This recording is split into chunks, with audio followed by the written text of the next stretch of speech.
DoorDash on the way. Hold a new JPEG. The bottle full of gin. The old familiar drink. Try to sip it all away, but I remember everything. What have I become? I have no friends. Everyone I know becomes a troll in the end. I could have it all. My empire of cloud, I just let them down. All I got is gout.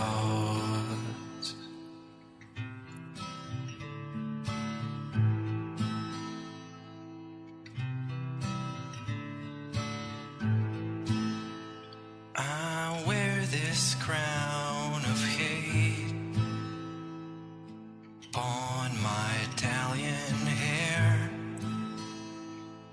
full of balding spots I cannot repair.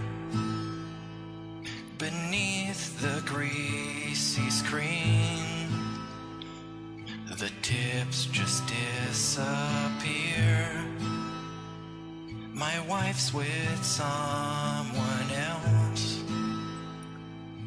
I'm still begging here. What have I become? I have no friends. Everyone I know becomes a troll in the end. I could have it all. My empire of clouds, I just let them down. All I got is gout. If I could start again in a condo far away, I would pay my friends and turn the camera off that day.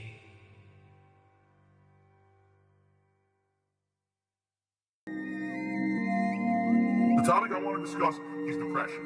Depression is not a joke. It's not something to be joked about with. You are not alone. You are not a horrible person because you have this. It's not your fault. There's still this back here. And it's still in the back of my neck, the back of my head, the back of my mind, and it's always telling me. It's WWE Champions time. It's been tough over the last decade. It has. It's been tough. It's been tough over the last decade. It has.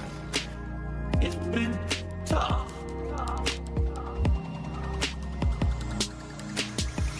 It's been tough. Phil's a beggar, Phil's fat, Phil's a loser. It's been tough. Phil's a faggot, Phil's fat, Phil's a loser. Phil's a beggar. It's been tough. Phil's a beggar, Phil's fat, Phil's a loser. It's been tough. Phil's a faggot, Phil's fat, Phil's a loser. Phil's a beggar. Super Meat Boy is in the stream chat, whining and complaining, saying that I never talk to anyone unless they tip me or they send me money, which is completely false. All he's been doing is sitting there all night complaining that he's depressed and no one cares. And everyone's basically ignoring him because you're like, dude, we just don't care. You know, you come in, the first thing you say is you're depressed. And what are we supposed to say to that? Now he expects that I'm going to derail the whole stream to talk to him live. So let's do it. Super Meat Boy, how you doing? You're really depressed tonight, huh? Here's the thing. I became infamous on the internet in 2016 for accidentally beating off on camera. Now, luckily, nothing was shown. There was absolutely nothing exposed to the internet. It was just me doing my own things. I went viral for it. I just want the bust. Oh, man. Bust. Give me the monster. Bust. Wow, it's big. Bust. Oh my God, look how big he is. Oh my God. Wow.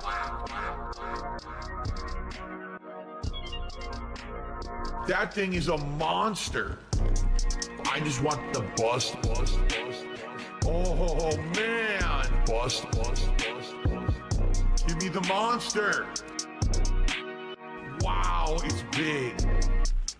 Bust. I just want the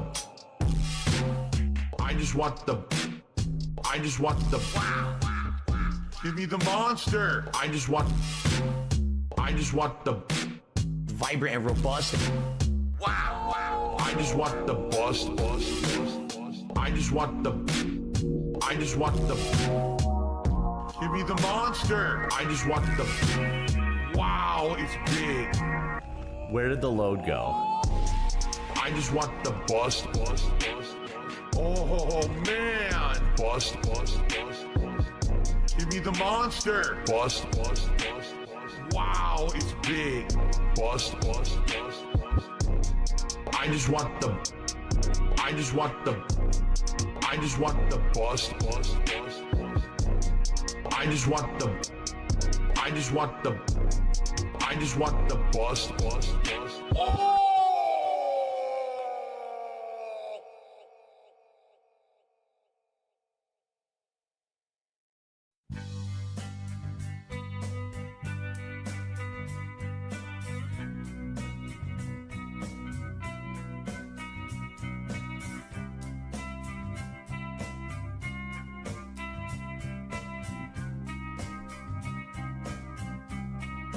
Been here before.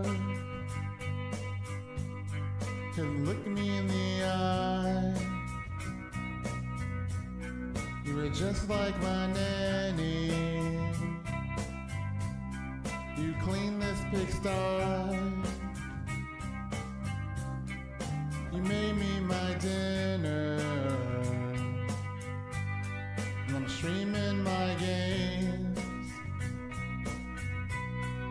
You made me so special.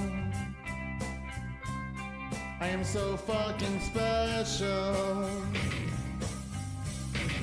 I'm not a creep. I'm not a clown. What the hell I'm doing here? I should be streaming. I like being alone. I like having control. I have a perfect body. I have the pure soul. Why didn't you notice? Why aren't you around? You made me so special. I am so fucking special. I'm not a creep. I'm not a clown. What the hell I'm doing here? I should be streaming. She's running out again. She's running out. She run.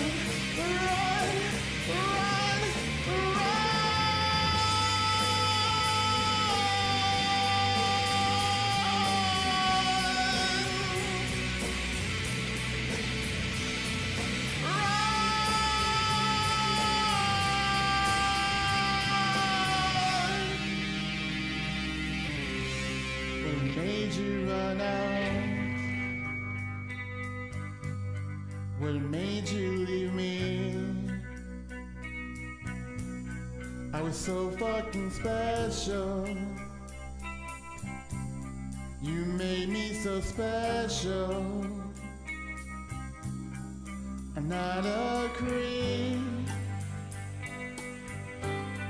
I'm not a clown. What the hell I'm doing here? I should be streaming. I should be streaming.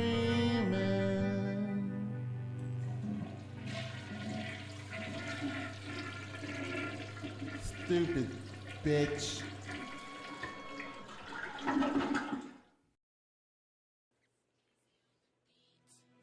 I'm not here to tip. I'm not here to get shout outs. It's just me and my gang. AEG. Almighty Egg Gang, what up? Yeah, I got my bits on me. I ain't trying to tip right now. And if a mob band me, I got a sock right now. Yo, if you was leaving on site, if I turn on the stream right now, on a string. Me and Egg Gang, we ballin'. Y'all free throwing right now. I'm trying to tip right now. And if a mob band me, I got a sock right now.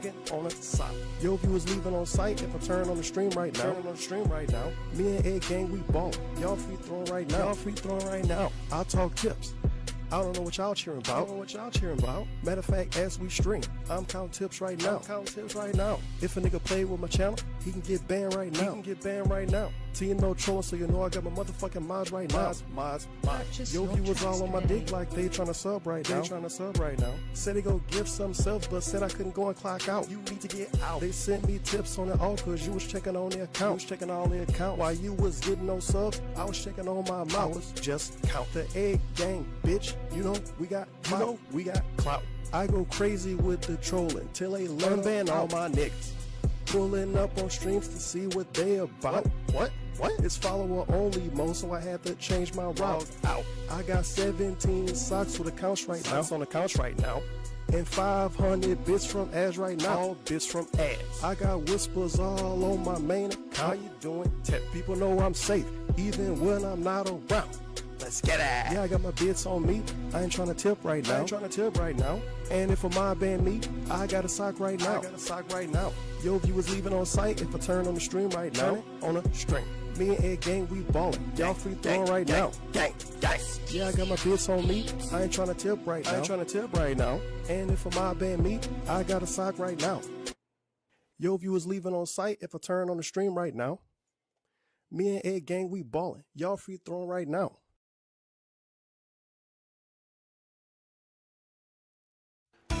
What is going on, everyone? DSP here, and I certainly didn't want to be making this video tonight. It's already past 10:30 p.m. my local time. My voice is shot from streaming all day and being under the weather because of allergies that I've had really bad. I've been working hard for you, playing games, taking bits, making content, but you sure ain't got a clue how hard my life is. Don't you know my struggle? And as I look to hot mails and box, so much mail, but there's always seem to be when you're me. And then suddenly out of nowhere, I just saw the thing that is threatening to me. I never saw it coming. I saw something stupid that I despise. I'm done now. By the time YouTube strikes me with copyrights.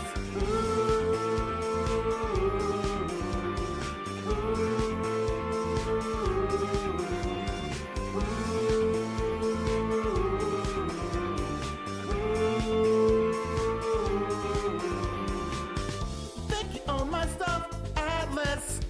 I bought it, so it's mine. So fuck off then. Well, you think you're street smart? Yeah, right. Cause you're not learning stuff, you morons. Why just a couple minutes ago, all was clear, but you had to strike down my videos. I didn't do anything wrong here. Hear my cries as I vlog my first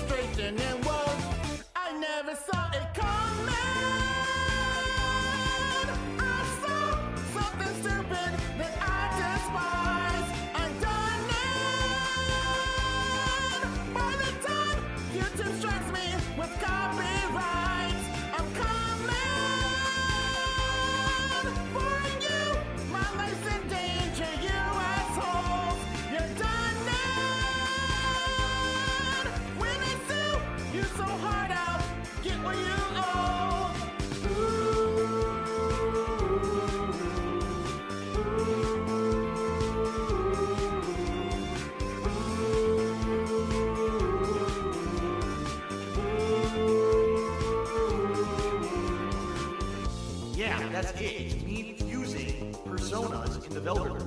No plot, no gameplay whatsoever, just fusing personas. That's it. There's nothing else in the video. It's 10-minute videos of that. So it makes no sense whatsoever. I never saw it coming. I saw something stupid that I despise. I'm done now. By the time your team strikes me with copyrights, I'm coming for you.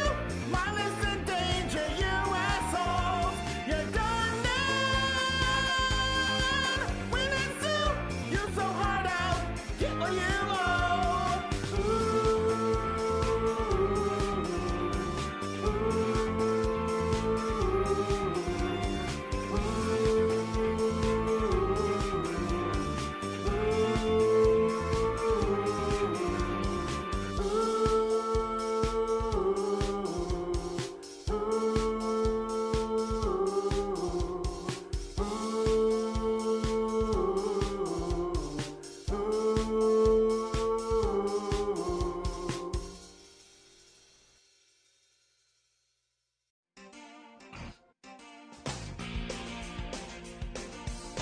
See the face on the YouTube stream, begging at you every weekday. See the face in the thumbnail, well that man is me. My content's my legacy. Forget the time that they caught me wanking. You won't believe this all started with a helicopter company. You may have heard troll rumors, Jindor-WWE. You don't need to believe in their slander, just believe in Ree. Viewers, you love me, and you know I'm right. I've been working my ass off for you all day and night. I did nothing wrong, I did everything right. You just keep on tipping me, sound good, alright. I protect my family. My wife says and my son's beside me. I work so hard I don't have time for friends, and I sleep alone at night. You watch detractor content, they always take me out of context. Watch me and only me, I deserve the damn spotlight. Cause my content is superior, cause my playthroughs are so pure. All of this is thanks to you, my loyal pay pigs, whales and viewers. God.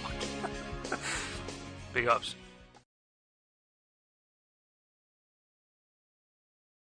Of course, bounties are for fun, little girl. Again, I can't make anyone do anything. This is not a commitment. There's no legal contract. These are people saying they're going to do something nice, right? So if you say you're going to do something nice, then do it. And if you don't, you're banned. Oh, Rob. You owe me easy money, all right? 10, 20, 40, bruh. Easy money. 10, 20, 40, easy money. $10 top 10, $20 top 5. Got the bag, got the bag, got the bag. Correct? I have your super chat right here. That's $40. And if you don't pay up, I'm gonna open the door and shoot you. You owe me easy money, alright? 10, 20, 40, correct? Easy money. 10, 20, 40. Easy money. Easy money. 10, 20, 40. Correct? Easy money. 10, 20, 40. Easy money.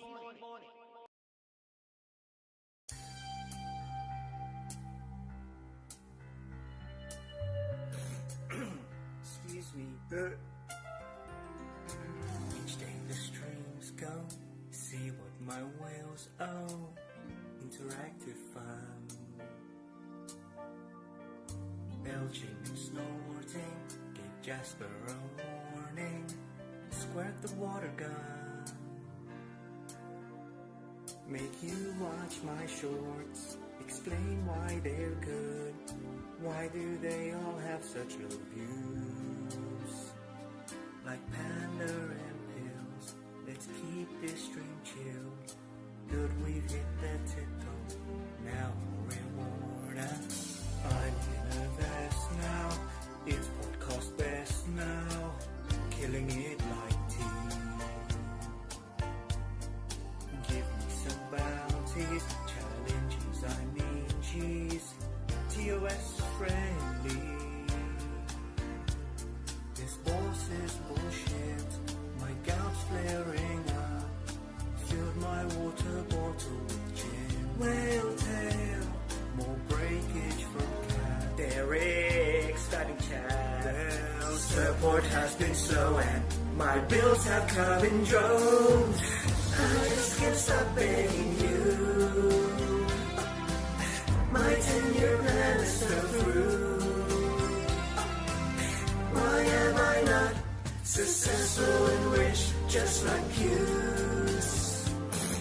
Inheritance is past you. I won't put up the green screen tomorrow. Fourth place felt just like yesterday. I can say, hey, farewell to Rambo. This is my life, and I do everything correct always. I just can't stop begging you. 6 stars have yet to come through. Down from the rafters, to turn back time.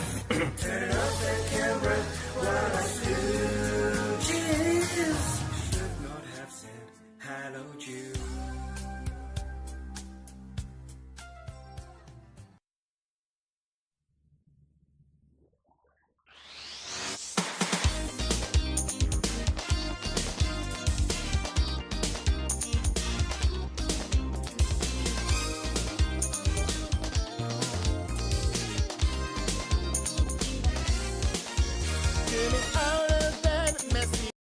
Countdown.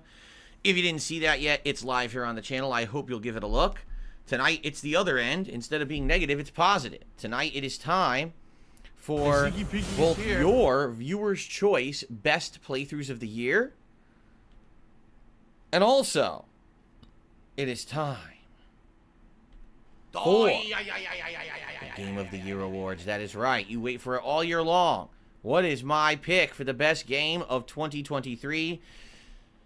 You'll find out tonight as soon as I get the stream chat open, and then I can come on stream and on screen here we could talk a bit. But I actually need to get all my stuff up in working order here. So a little bit of good news. And that's it, because you're just going to waste our time again. Perhaps you're someone who was on stream earlier today for Resident Evil 0 Remastered, okay? Or perhaps you were watching the videos on demand. They just went live a little bit ago, and you noticed that I had said that I'm pretty much soft-locked in the game. It is kind of true, but the good news is that I went back and I said, well, how did I do this in 2016 when the game first came out? And I watched back my old videos, and I found out something.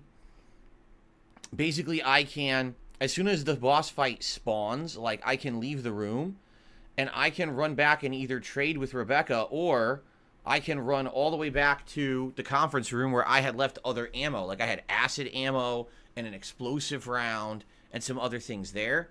And I can grab that stuff and use it. Okay? So that's a good thing. I thought I was kind of stuck with what I had in the room and I had no opportunity to do anything. But no, I can leave and grab more stuff and come back. The bummer is, if I leave and grab more stuff and come back and still die, I just have to keep doing that over and over. I can't save. I only have one ink ribbon left, and I'm certainly not going to waste that ink ribbon to make a save before the bat again. So it looks like it's going to be a hell of an ordeal this weekend when I play it again, but it looks like we should be able to get through it, okay? So the playthrough is not ruined, thank goodness. I mean, the playthrough's been great. It really would suck if it were ruined, right? Anyway, let's see here. Haha, here I am. Good evening, everyone. Welcome, welcome. So check this out. This is what I'm going for your viewer's choice countdown. And then I'm going to do this. for my actual Game of the Year awards. We'll have 2 different colors. So there you go. But we'll start with this to do your countdown, and then we'll swap over for mine. This is going to go exactly like it did last night, where I'm just going to count down your picks for the top 10 playthroughs of the year, and I'm going to talk a little bit about each one and why I think you may have selected it for Game of the Year, or playthrough of the year. And then I'll basically talk to you guys in chat a little bit and get a little bit more feedback about if you have any direct feedback as to why you think this might have made the countdown or got the place that it did, okay?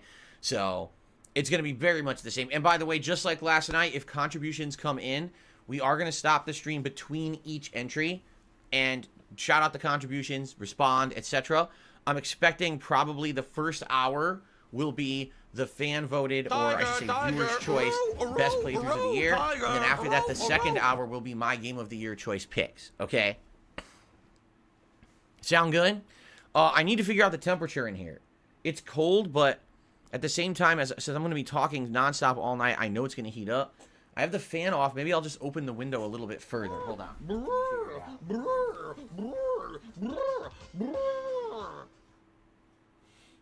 like that, and like that. Yeah, maybe like that. How? So let's see. If that works, great. Hopefully I don't freeze. All right, so first contribution of the night has already come in. Let's take a look. A $3 tip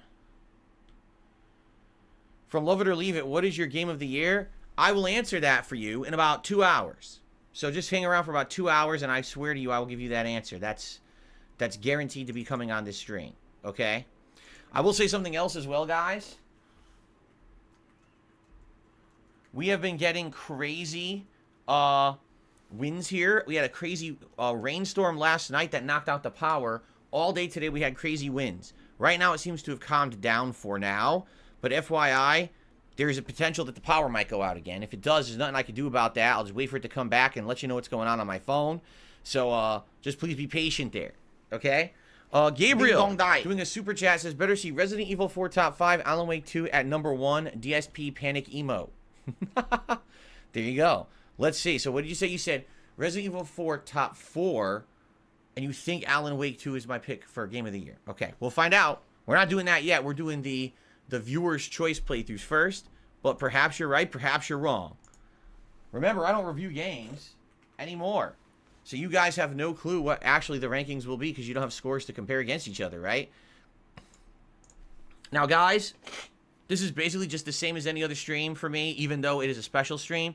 Tonight, the goal is to try to hit 1,085 members. We lost a few during today. Certainly, we're ahead for the month, but it would be great to hit 1,085 tonight. If you'd rather become a member yourself or maybe give some to the community, that would be great. That would help. And, of course, I try to hit the Tier 1 tips goal every stream, so keep those in mind tonight if you are going to contribute. Cracker Jack says we had a winter squall warning tonight. Yeah, it was pretty strong. We never have anything like that, and it was really bad winds. It like I said, knocked the power out last night for like 10-15 minutes. So, Sarah says, don't you think Game of the Year award should be a perfect opportunity to boost DSP React? I don't know. It's gaming. It's me counting down video games. The people on DSP Reacts aren't necessarily there for games. In fact, I'd say they're there for other stuff. No? Like, think about it. It's reacting to YouTubers. It's reacting to clips. It's reviewing movies, doing tier maker countdowns. I don't think they're necessarily there for games. So I actually think it would kind of be out of place over there, honestly. All right, so real fast, I'm just going to blow my nose, and then we're going to start. Okay? Hold on.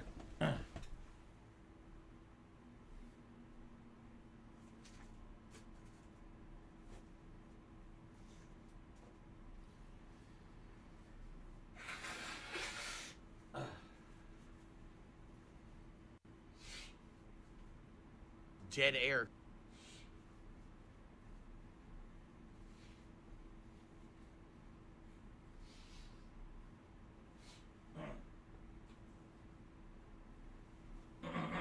Okay. All righty. Good evening, No Sleep Real Vibes. How you doing? And Nightman, thank you for all your support. 9 months as a member, and he says DSP Game of the Year awards get hype. Very nice. Are we ready to go? Shall we begin? Last night we waited till 7:30. Do you think we should wait for more people, or should we just begin now? We could wait a little bit longer if you guys want to, or we could just jump right in. It's up to you. Was it a $3 tip? I thought it was a 3, and then I called my own bluff and said it was a 2, but you're saying it was a 3. Okay. There you go. It was a $3 tip from Love It or Leave It. Cool. Okay. Wait for a few more? All right.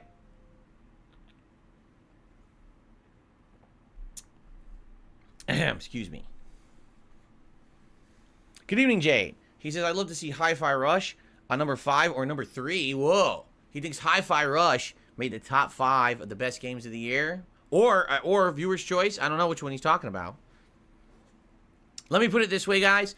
Just so you know, it's the top 10 viewer's choice and top 10 for my game of the year. I could have gone longer, and I could have had honorable mentions, but I did want to squeeze this into a night stream. I didn't want this to be like a 3-4 hour endeavor. So it is narrowed down to top 10, just so you know. Okay. Excuse me.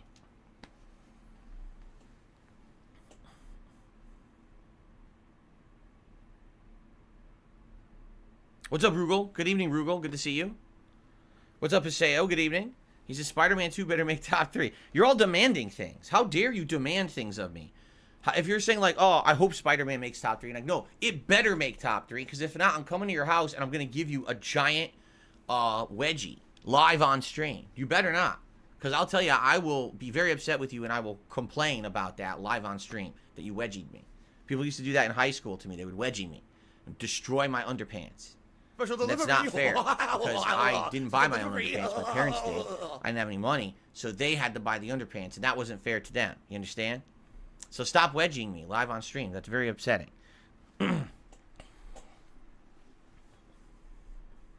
Good to have you here tonight, Jane. Welcome, welcome.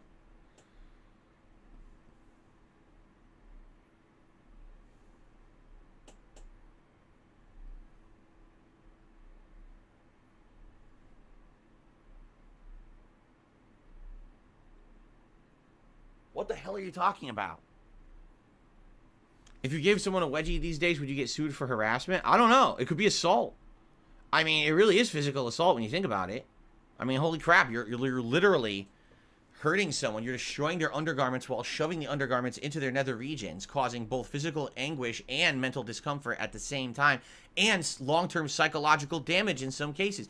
Maybe the reason I'm such a big asshole is because of the wedgies I got in high school. Did you ever think about that? That if people just left me alone, maybe I wish would have left everyone else alone. I never would have made a YouTube video, and, you know, then where would we be? So think about what you do. Think about the repercussions of your actions long-term and their effect on the planet before you act out, because think of the things that could be like the domino effect. You know what I mean?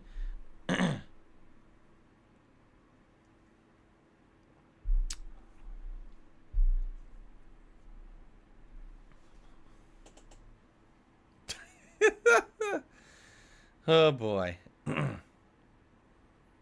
Super Taqueria? You ate tacos and quesadillas from the Super Taqueria? Wow. Sounds amazing. I had turkey hot dogs and chicken flavored rice. That was my dinner tonight. I told people earlier, we're like, what are you having for dinner? I'm like, Kat's working, so she's just going to come home and whip something together fast. And that's what we had tonight, so. What's up, PS3 Troop? How you doing? Good evening. Did I ever give anyone else a wedgie? Honestly, I don't think I ever have. I'm trying to think hard.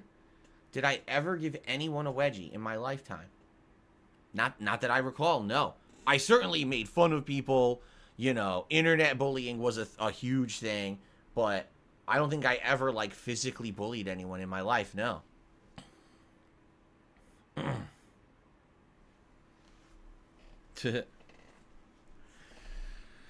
All right, are we ready now to start? I guess we should start. I think we have a good crowd here, do we not?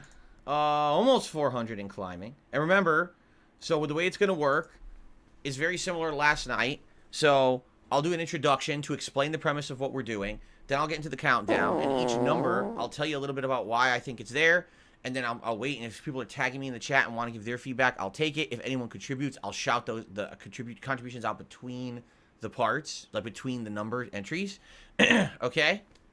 YouTube mode on. Okay.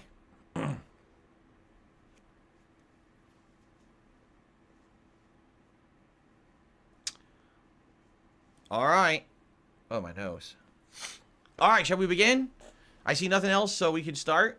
Fair enough? All right. Get ready for my stream. Why my patrons low? Gotta do a pre-show while I begin to play. I'll try and stream. It's been pretty slow. I don't know what to do when the money's low.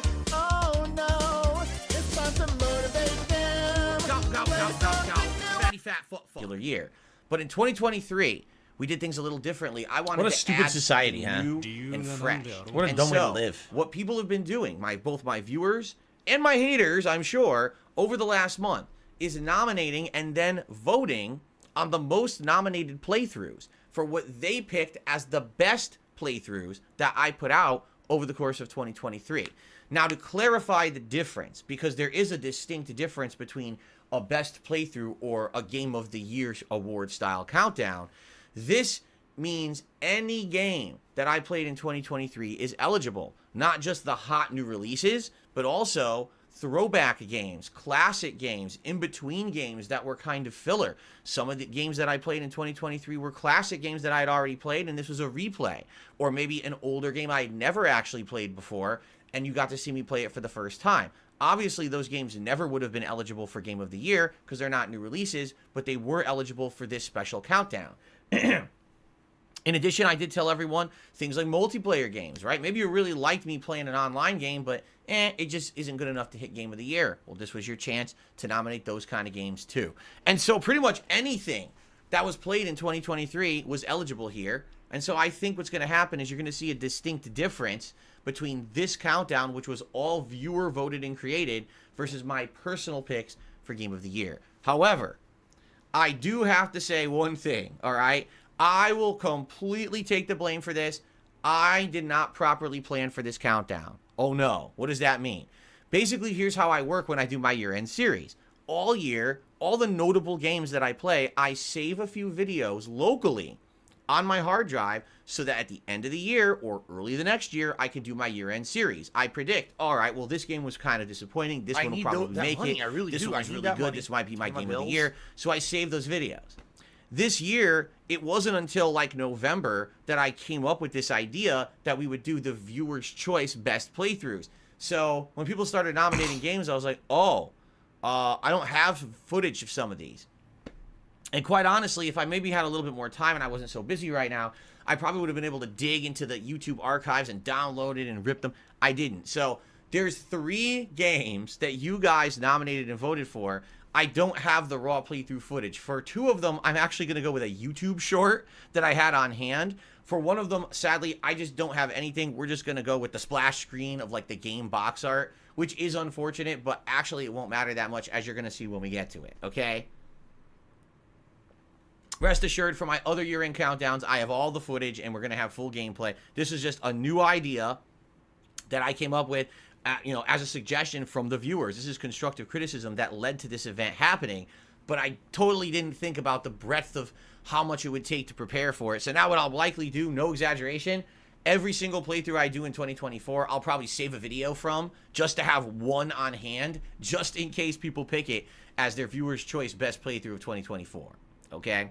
All right. Now, this is an interactive stream. What that means is as I'm doing the countdown, every countdown entry, I'd like to hear your take. Tag me in the chat. Let me know what you think about that being at that level in the countdown. I'm very curious because, number one, I didn't pick these. You did. So I'm curious why some of them are in here. And number two, obviously there's some of these I'm probably not going to agree with. Okay? Now also, if contributions happen to come in during the stream, I will shout them out between the numbered parts. So you got to wait until a numbered part discussion is done, and then I'm going to shout out everyone's contributions. Okay? All right, so without further ado, RAC just gifted 5 memberships to the community. Right as I was about to start. So thank you very much, RAC, for the 5-member bomb there. Let's see who ends up getting those tonight. It looks like Robbie, Rugal, Mega Ultra Pepe, The Scale Scholar, and Derek. So congrats to the 5 of you. Thank you so much, RAC, for supporting the community tonight here on the year-end series countdown. Very nice. Okay. Let's begin. So, out of all the playthroughs, all the games that I played in 2023, of which there were dozens and dozens, the number 10 game that you, the viewers, selected was... Pissed me off a little bit. Yeah. If you can believe it, the number 10 game you selected was Starfield. Like, bro, of all the games you could have selected, I never thought you would have picked Starfield to be in my top 10 playthroughs of 2023. I don't know if this is a troll entry. It very well could be. As I said, it was an open nominations. This wasn't like members only. So perhaps some troll accounts got in there and said, haha. But here's the deal. This is actually my pick for the most disappointing game of 2023. How it got into the top 10 best playthroughs, I'm not sure. Unless, in some cases, perhaps what it is that you guys enjoy seeing me play games that aren't so good. And the truth is, I usually don't do that anymore. Back in the day, you know, a decade ago, I was the guy known that I would run out and buy almost every major new release, play it really fast, beat it within like a week, get all my opinions out about that on the internet, and immediately be like reviewing it for you, right? But I think what happened in this case was, usually I skip the bad games that are known. Like, I didn't play Gollum. I didn't play Kong Skull Island this year. I skipped them, and I played the better games because I have limited time of what I could stream, you know, being a one-man show here. And Starfield was one that we were hyped to see if it was going to be good or not. So I feel like when I finally started playing it, starting off slowly, it looked like it was going to be good. But the further I got into the game, it got worse and worse and more monotonous. And we realized it just wasn't very unique. It wasn't that interesting. It was very disappointing. And I'm thinking that's actually what happened, is that basically when we got to the point where, like, you know, 30, 40 hours into the playthrough, people were actually happy that I'd played it to reveal to you guys that it wasn't that good, right? I mean, me making it my most disappointing game of the year last night, obviously, right? So, there you have it. That's my take. I can't think of another reason why you would have put Starfield into my top 10 playthroughs of the year. However, I'm not the one who picked it. So, that's it. Starfield's number 10. I'm curious, what do you guys have to say right now on the chat? Spidey5000 says, I feel like Bethesda still has a solid fan base, and those people maybe liked your playthrough. Maybe, but the thing is, I didn't really do it like a full-on playthrough like other Bethesda games. If you remember, I played about 40 hours. I did some of the factions, some of the companion quests, got bored, and literally rushed to the end and finished. So how would you vote that in? I'm very confused as to the reasoning. Carlos re-upped his membership for 13 months as we got to watch it without buying it. Maybe that's what it is. I don't know. The door. Maybe it was the troll element. Do you guys think it was the troll element? You know, I'm not sure. Orange says, my guess is people feel like you did a good, honest playthrough of the game, even though the game wasn't good. Maybe that's what it is. Maybe because I didn't kiss its butt, but at the same time, I didn't just rag on it the whole time. Because it seems like a lot of content creators, they have to go to one extreme or the other. Almost like politics, right? Either you have to absolutely love a game and be on that bandwagon, or you have to be on the other side of the people who are railing against it and destroying it. And I definitely wasn't doing that. I was just being honest about it the whole time, right? Nosy Real Vibe says, there are positives about Starfield. The dialogue and the soundtrack is good. I mean, yeah, that's typically what Bethesda's known for, right? The dialogue trees, the branching quest, the amount of content. If you want to know why I didn't like the game, check out my most disappointing games of the year countdown from last night. Okay? Cool. In the meantime, I received a very generous $30 tip from Haseo X, who says, one of the best series we all love and enjoy. Let's see how everyone will react to this. All right. I'm curious. This is a new one. Remember, this is a totally new project. I've never done this before.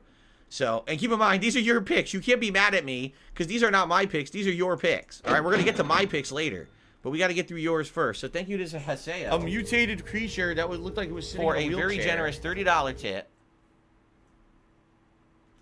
I appreciate that very, very much. Thank you for the support tonight. Okay. Well, that was your number 10 favorite playthrough of 2023. With that being the start, right? You can only wonder what's going to be next, so let's get to the next one. Ladies and gentlemen, the viewer's choice. Fan voted.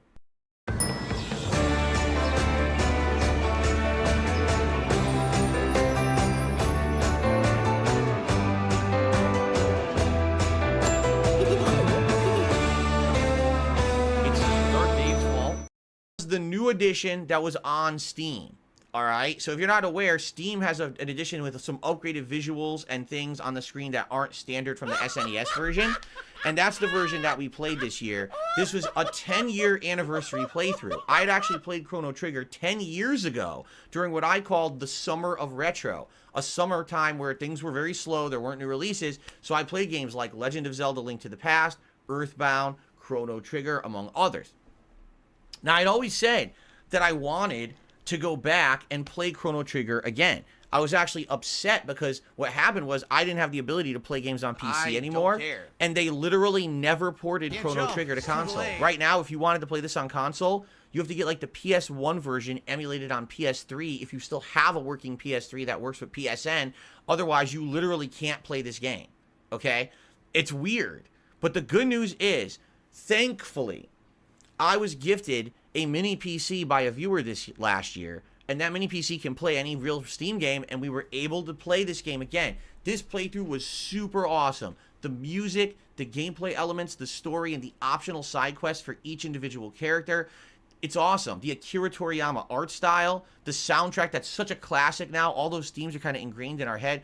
When I beat the game, the music playing at the end is so synonymous with my youth. I remember back in the day, you know, in the summertime, being able to like relax and turn on a video game that I rented at the rental store when I went with my parents when they went like grocery shopping and stuff, and popping it in and having a little drink there and turning on Chrono Trigger or another RPG and just sitting there and with the nice breeze coming in my window in Connecticut and just enjoying this nice relaxing time in an epic game. You know, I would say Chrono Trigger is like probably one of the 3 major RPGs that made me feel like games are art. Up to that point, it was like games are bleeps and bloops. Games are fists punching. But then when you play a game like this, you're like, this is a piece of art, right? This is absolutely gorgeous. It's amazing what they did on the SNES back then, right? And to this day, I would replay this game at any chance that I had. I'm hoping maybe, you know, in 10 more years, maybe we'll do a third run, right? It's that good of a game. You know what? Maybe, just maybe, I will actually one day go ahead and do the alternate endings because I really wanted to do them this year, and then we got into the busy gaming season and I didn't get to do it. All right, but here's the thing. Perhaps you missed out on this playthrough, all right, and you didn't see it. I strongly urge you, if you want to see a very meaningful playthrough where I have a lot of nice conversation with my audience, and it's so meaningful to me because this is a nostalgic playthrough, check this one out. It's not for everyone. You know, a lot of people just want to see me rage. They just want to see me play a hot new game. This is one that's a lot different vibe. Much like any time that I'm playing like a lengthy JRPG on a late night chill stream, this was like the quintessential example of what you would want to see of that, okay? But I don't have footage for you because I wasn't ready for this. I had no idea people would actually nominate and vote for that, and I didn't have any on my PC. I'm sorry about that. I promise you there's at least some footage of every other entry coming up, okay? So thank you for that. Let's see. Peter says, I hope Sea of Stars might live up to the quality of Chrono Trigger. That's one of my favorite games of all time. Me too. And currently we are playing Sea of Stars, and so far the playthrough has been great. Carlos says, I actually thought that would have made top 5. Well, remember, this is everyone voting. And a playthrough like that, that's not one of my best mainstream playthroughs. Like, there's not tons of people turning out for that. In fact, I had very low attendance. It's more meaningful to those who like me more as a person rather than as a gamer, and they want to have that kind of meaningful late-night chill atmosphere. That's who it was really for. So, even Gabriel says, too low. Should have been number 5. So, Anime Fan says, am I going to play the sequel? Well, if you mean Chrono Cross isn't necessarily a direct sequel, but we found out during the Chrono Trigger playthrough that it does have ties to the plot of the original Chrono Trigger. Like, you find out what happened to those characters and stuff in, like, follow-up scenes and things. So maybe eventually I will. I don't know. Sarah says, I think this playthrough showed your real character and personality rather than just over-exaggerated rage and insults. You're at your best. That's why we love you. Thank you so much. That's something very nice that you said there, Sarah. All right, so check it out. If you didn't see it yet, Chrono Trigger from 2023, amazing playthrough. Sorry I didn't have the visuals for you there. I received a very generous tip, a $50 tip tonight from Lisa Liu. Thank you for a great year of streaming in 2023. You are welcome, Lisa Liu, and thank you for all of your support over 2023 and now continuing into 2024. Thank you, thank you, thank you. And with that, it is now time to put on some glasses and then move on to the number 8 entry. So let's do it.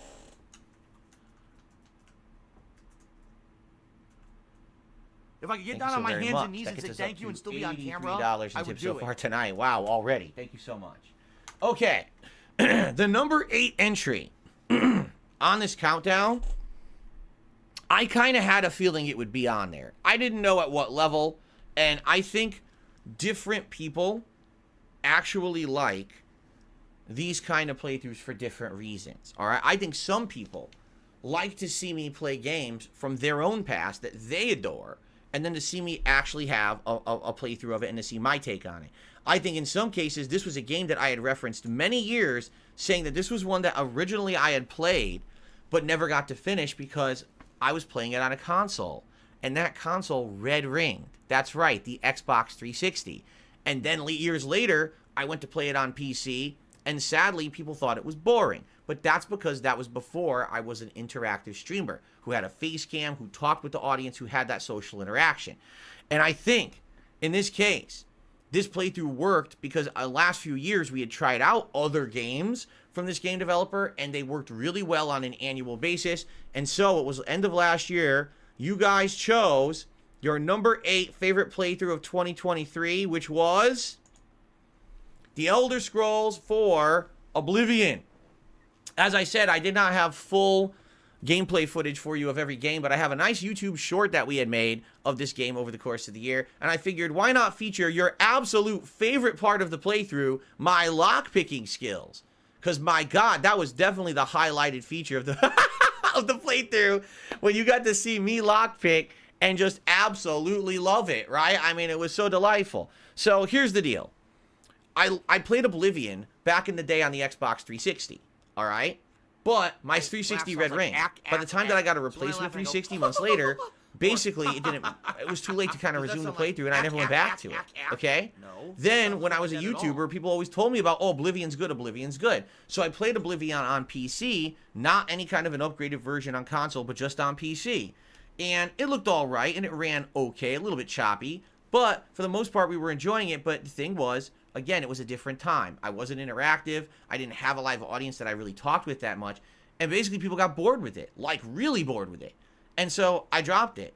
And then years and years went by, and what's happened is on an annual basis, people have usually nominated like either a Bethesda game or a long-form RPG for me to play once a year, early on in the year when there's not much else going on with new releases. First, it was Fallout New Vegas. Then it was Skyrim, and then this year, just past 2023, it was finally Oblivion's turn. And I'm very happy that we played it. Here's the thing, all right?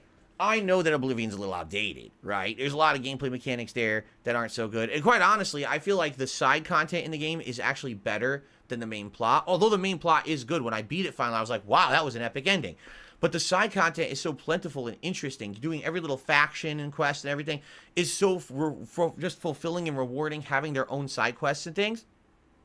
And the game had so much content that it just felt like coming home every night that we played it, right? Like, oh, I had a busy day earlier today with the stressful game. Tonight, we're just going to chill with Oblivion, and we're going to lean back, and we're going to have a good time, and we're going to chat about skooma. Right? Skooma was another running meme, by the way. I had 2 shorts, and the other one was about skooma, and I almost picked that one, but I thought that the lockpicking one would be a little bit better. So, there you go. I understand why you guys thought this was one of my best playthroughs of the year. I tend to agree with you for sure on this one.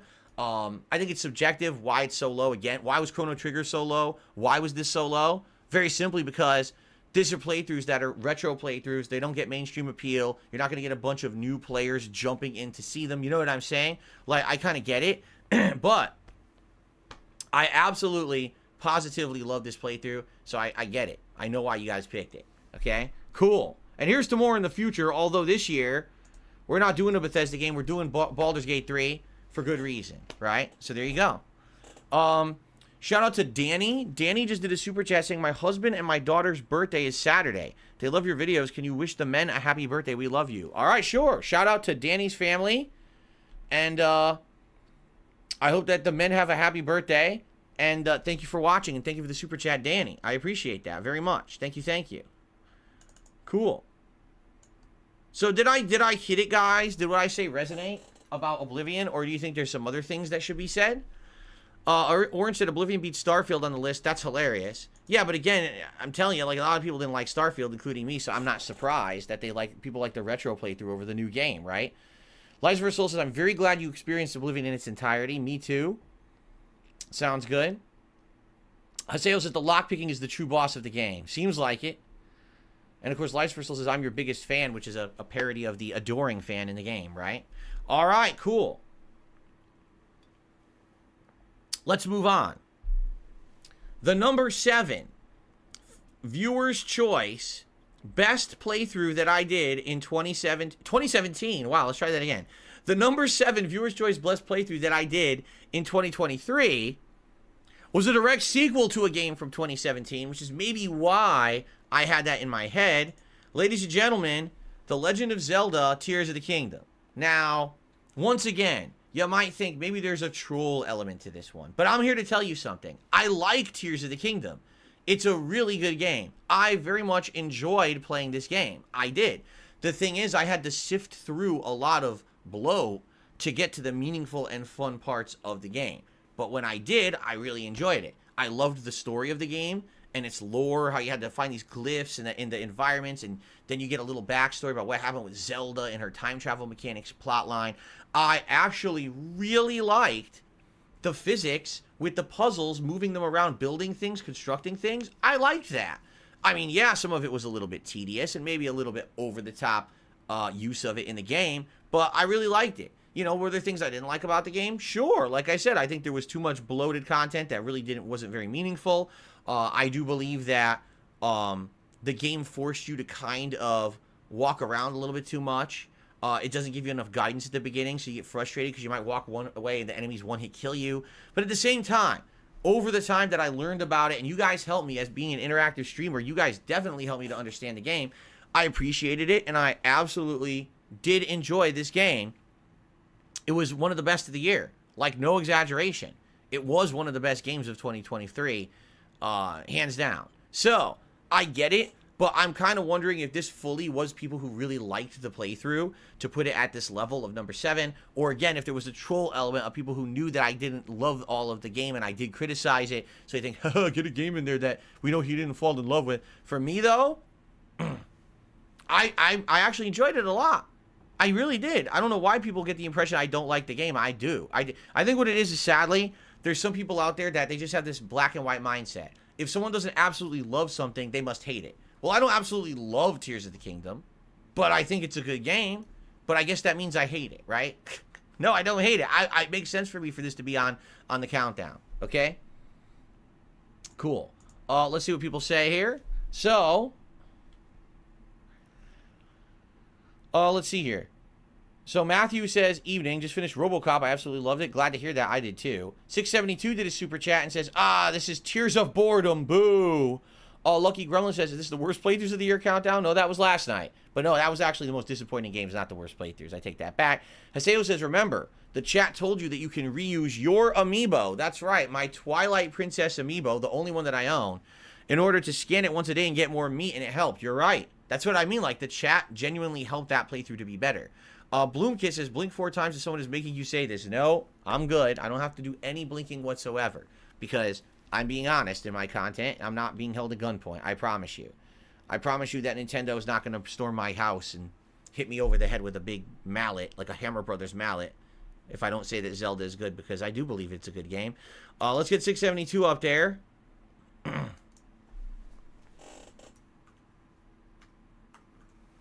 Cool.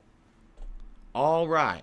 So, 4 down, 6 to go. We're getting up there now in the rankings.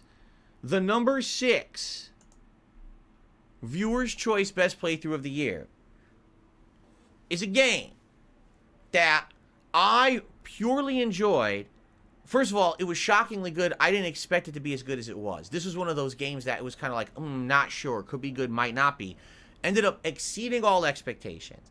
And ladies and gentlemen, a game that actually did innovation, which is so rare these days to see a game actually try to do something different that's never been done before. And because of that, I feel like this is a game that's going to resonate with a lot of people for a long time. The game that I am talking about is Alan Wake 2. That's right. Remember, Alan Wake is a very old game, over a decade old.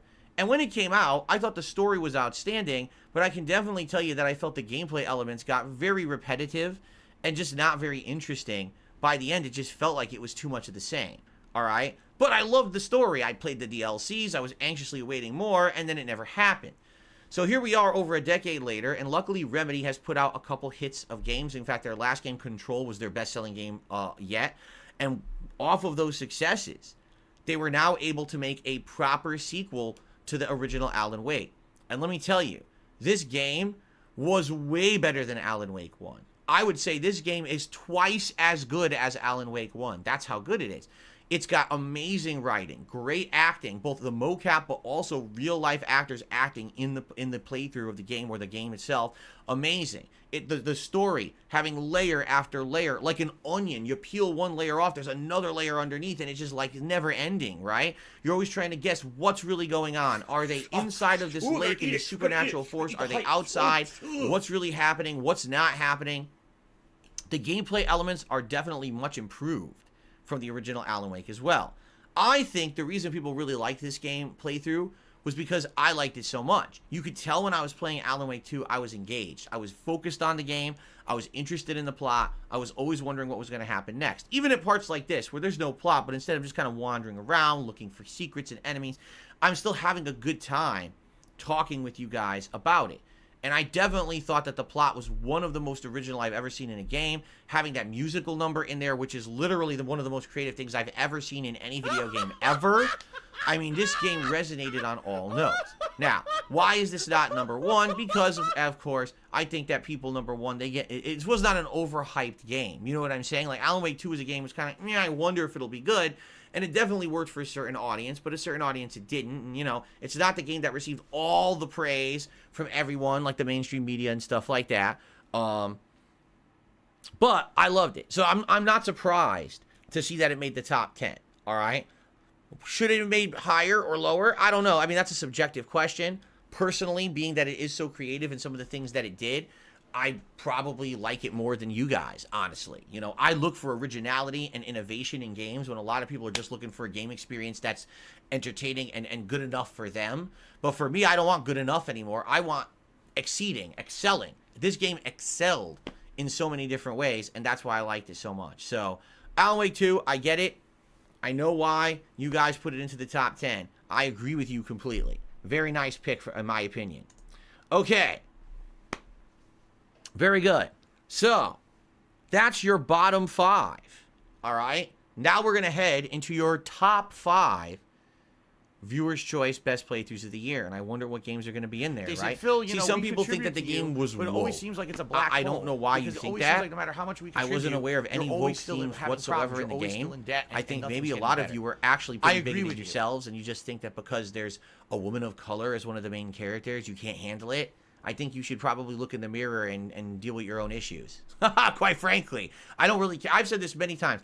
I don't care who the characters are in the game, as long as the game is well written and the characters are well developed and the plot is interesting and the gameplay elements are good. The main character could be a stinky gym sock for all I care. Really. I mean, I don't give two shits. But some people have so many problems with that kind of shit in the modern day. Maybe you should grow up a little bit. All right? Okay. Anyway, let's continue, shall we? So, now we're going to get into... By the way, No Secret Real Vibes is definitely the best part of the game was that museum concert walking action moment. It was so unique. Are we ever going to forget that? Seriously. It was so unique and something you're probably never going to see in another game now, right? Cool. All right. Continuing on. Now we're getting into the top 5, all right? And so, you might start thinking with these top 5 picks, are these maybe my top 5 games of the year? Keep in mind something. These are not my picks. These are your picks, okay? So just because they're in the top 5 here does not necessarily mean this is going to be representative of my top 5 game picks of the year, all right? Just throwing that out there. All right, let's go ahead and get into the top 5. So the number 5 fan voted or viewer's choice best playthrough of the year is a tie. Technically, we have an actual voting tie for 4th place, if you can believe it. Yeah, a dead-on tie. It was exactly the same number of votes for both games. I didn't think that would happen because we had something like 2,000 total votes that came in, but we have a tie. tying at exactly 187 votes each. All right, so let's get into it. The first game in this tie, Hogwarts Legacy. And I'm not surprised, again, to see this one in your picks for your favorite playthroughs of mine of the year. This was a very early 2023 game. What was it, like early February it came out? There wasn't much else going on. It had a lot of time to be played. And the fact that this game, for the first time ever, puts you into a realistic representation of the Hogwarts the Hogwarts Magical Academy, plus its surrounding areas, right? Such as Hogsmeade, and there's all dungeons and all kinds of stuff. The first time that you really had control over the realistic spells from the movies in any kind of a combat capacity that made sense, and it wasn't just button mashing. And definitely the first time that I ever played a Potter game. I had never touched one before, right? So it was really my reintroduction after having seen the Potter movies ages ago. My reintroduction to that Harry Potter universe, okay? This game was super chill fun. Like, I'd argue for the first 5 to 6 streams, everyone was having a ton of fun with this game as we explored, you know, the music, or I keep saying music, the magic school and all those surrounding areas. Now, admittedly, this game did have some problems near the end. I talked about this in my disappointing games countdown last night, that by the end of the game, it kind of runs out of ideas and it kind of sputters out and gets boring near the end. But for our first 15 plus hours, the exploration is like pure delight. What new cool thing are you going to find around the next corner? What awesome new minigame or puzzle is there to solve? Then you get a new spell and it totally is cool and flips things on its head. Then you get to ride your broom around, open world traversal. It's really, really neat in that regard, okay? And the other thing is, this is a game for all ages. You know, a kid could probably play this game and like it. An adult that likes Harry Potter could play this game and like it. And it really was a great way to start this year. The shame was all the nonsensical political controversy around the game. If you want to hear that story, I already talked about it many times, but even in my disappointing games countdown, I don't want to get into it again. It was pretty upsetting that just because I chose this game and I made the decision, hey everyone, I'm playing Hogwarts Legacy, that I had to like justify my choice with a YouTube short explaining why I'm separating the politics from the game, and I don't agree with the politics of the creator of Potter, but it still means that I can still enjoy the game because I can separate that because I'm an adult. I'm not an immature person who thinks the whole world is black and white, right? But it is what it is, okay? I really liked this playthrough. It's a long one, by the way. Like, it was actually one of the longer playthroughs I did in 2023. Surprisingly, a ton of content in this game compared to what you probably would have thought a game like this would have had. I recommend it if you skipped it. It's a pretty good game, okay? Cool. Now, that was the tie for 4th. I'm going to tell you what other game tied with Hogwarts Legacy in just a moment. But this guy says, I wish they did new minigames when you went to the southern part of the map. Acts 3 was so meh. Like I said, they absolutely ran out of ideas. You could tell by the last third of the game, they wanted like a 40-hour game. And by hour 25, they were like, we did all the spells, all the traversal, all the puzzles. We ran out of ideas. Just put more of them down in that region. And that's why the last, 10 plus hours of the game is very boring. The final story missions are fine, but to get there, you have to go through this kind of boring grind. And that's really why the game isn't as good as it could have been, in my opinion. It screwed that up. So I'll agree with you there. Okay. Gabriel says, this over Alan Wake is a travesty. Well, keep in mind, this is the viewers choosing. This is not me. I get it. It's out of my hands, And if we like this idea, if we do this every year or whatever, right? That's great. And maybe things will be more in line with your personal beliefs next year. I don't know. I'm sure people will be leaving comments on this video. By the way, if you're watching this on demand on YouTube, please by all means leave comments. Do you agree with the overall voting results? Do you think they should have went otherwise? Like, what do you think? Obviously, or maybe a playthrough that you loved wasn't even on this list. Let me know in the comments. I'd love to hear it. Okay? All right. Ladies and gentlemen, the game that tied for 4th place in the Viewer's Choice Best Playthrough of 2023, the game that had exactly 187 votes as well, tied with Hogwarts Legacy. That game is known It's made by in China. one name, I should just make and that clear. Of course it's made in China. It's like everything else you would buy in the United States. That's right. Made in China. The playthrough that also shocked me this year, because I don't think many people had great expectations for this game. We didn't know if it was going to be good or not. And we start playing, we're like, this feels like Bloodborne. and then we play more, and the story gets interesting, and you get new weapons, and you're fighting unique bosses, and there's all this lore in the environment. You're like, this really does feel like Bloodborne. Actually, this feels like Bloodborne Plus, like the sequel to Bloodborne that we've always kind of wanted, but never got. The graphics were outstanding. This game ran beautifully on the Xbox Series X, like smooth 60 frames. Gameplay elements were sound, and the different weapons you changed made the game play differently as well. The story was outstanding. So I think you could probably figure out that I really like this game, and I'm going to talk a lot more about this later on tonight. So I don't want to go too much into detail about Lies of P. Just let you know, if you're someone who likes FromSoft games and you play the FromSoft knockoffs, right? Lords of the Fallen, or Thymesia, or The Remnant, or whatever the hell it was called, or, you know, there's like 10 of 20 of these in the last few years, all right? And if you're looking at all the ones that came out in 2023, in my opinion, this is the best one. There was a lot of them that attempted it. You know, there was no real FromSoft entry this year. This was the best of the bunch by droves. Like, it was super duper good. I loved every minute of the playthrough. People were excited that even the ending doesn't fizzle out. The bosses, the end, everything is good. Just a really, really well done game. And by the way, I don't know if you guys heard, it sold really well, and they've already announced they are absolutely making more games now. This is not a one and done. They are going to make more games now because this one did so well. So here's the thing. I'm not surprised to see Lies of P in your picks for the top 10 best playthroughs of the year. I'm just maybe a little shocked that it's at that placing. Some people are like, how the hell did that tie with Hogwarts? You know, I don't know. There's different audiences. I do want to emphasize something. I have very different audiences. I have people who come for relaxing, chill content. I have people who come for more stressful content. People who want to laugh at me raging, but people who want to revel in my victories. There's people who just come for me to talk on the podcast every day, but then there's people who like to see my React content every Sunday. I have all these different audiences who like different things. So just because you particularly didn't like a particular game doesn't mean someone else didn't.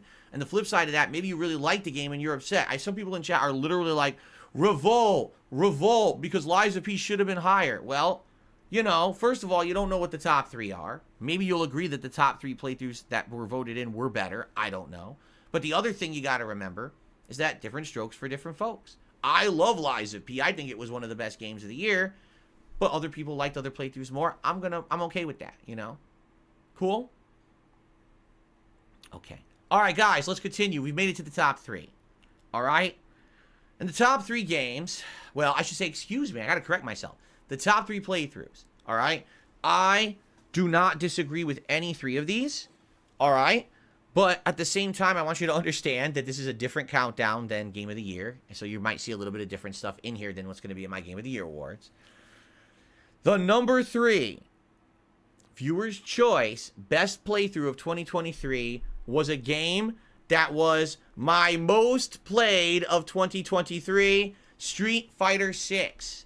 And this game gave us so much content over the course of 2023. First of all, it had a very lengthy, detailed World Tour mode, which I'm showcasing right now on stream, because a lot of people don't talk about it. But to actually have a created character that you can run around this open world, fighting enemies, doing boss fights, and actually has an interesting story, you can level the character up with different items and things, is pretty darn unique, all right? But also, Street Fighter 6 single-handedly reignited the spark and passion that I have for fighting games. You know, Street Fighter 5 deflated me. I thought the game was terrible. I really did. And I was upset because I had made so much content that was Street Fighter previously to that on YouTube, whether it was Super Street Fighter 2 Turbo HD Remix, or Street Fighter 3 Third Strike Online Edition, or Street Fighter 4. But then when Street Fighter 5 came out, I was like, I can't believe how bad this game is. It is just so pathetic compared to those previous entries that I've been playing. And so, when Street Fighter 6 was announced, and they said, oh, they're doing this change, and it's going to be different. I was like, dude, all these changes sound good, and I'm going to give it an honest shot. People were sad that I hadn't been into fighting games for so long, when I used to be known as a fighting game YouTuber for a while, all right? So, I can definitely tell you this, okay? This game, there's a reason why this is my most played game of the year. You understand what I'm saying? And the reason is, they listened to all the feedback that they got from their fighting game community, the casual players, everyone. They gave us probably what could be considered the best total package product for a fighting game ever presented at launch. This awesome World Tour mode that's over 20 hours long, an insanely good training mode, great visuals, amazing graphics, right? A robust and interesting and varied launch cast. And, I mean, even though it's not as good right now that we're 7-8 months in, at launch, this was absolutely the best online experience I ever had with any fighting game. The lag was nearly non-existent. I had constant opponents, tons of great connections, and it was just super fun. Thank God there's variety in the game, because when you play Street Fighter V, no matter who you picked, you felt like you were playing exactly the same game. In Street Fighter VI, the game plays very differently depending on the class and character that you pick, which is really neat. So, I get it. And, you know, we had Friday Night Fights reinvigorated and brought back to the forefront as a result of Street Fighter VI being so good. We had the return of community nights, which is probably one of the major reasons why people voted this in as number 3 best playthrough, because we had people coming and playing against me once a week in a really cool environment. What other game do I do that? Zero. So this game brought out more content from me than a lot of others. So I totally get it. Now, admittedly, today, the game's not as good. You're 8 months into a game, it's ran its life cycle, the meta is established, everyone knows the abusable online stuff, the netcode's not so good anymore because there's way fewer players. It is what it is. But for those first few 6 months, that almost honeymoon period, this game was the best fighting game I had ever played at that time. So, I get it. I know why you guys like it. I'm not giving up on it. I will continue to play it over time, just not as much. And I really hope that you guys enjoyed that really awesome time that we had with the game, you know? Will I ever have another time like that again with another fighting game? I don't even know. I really don't. I'm getting older now, guys, you know? So I'm just happy to have been giving you that 6 months of my life where we could really focus on fighting games again and enjoy them. So it was awesome. And yeah, No Supervisor just reminded me I got to finish the story. We're at the end, and I never got around to it. We should eventually, one of these nights, just finish it.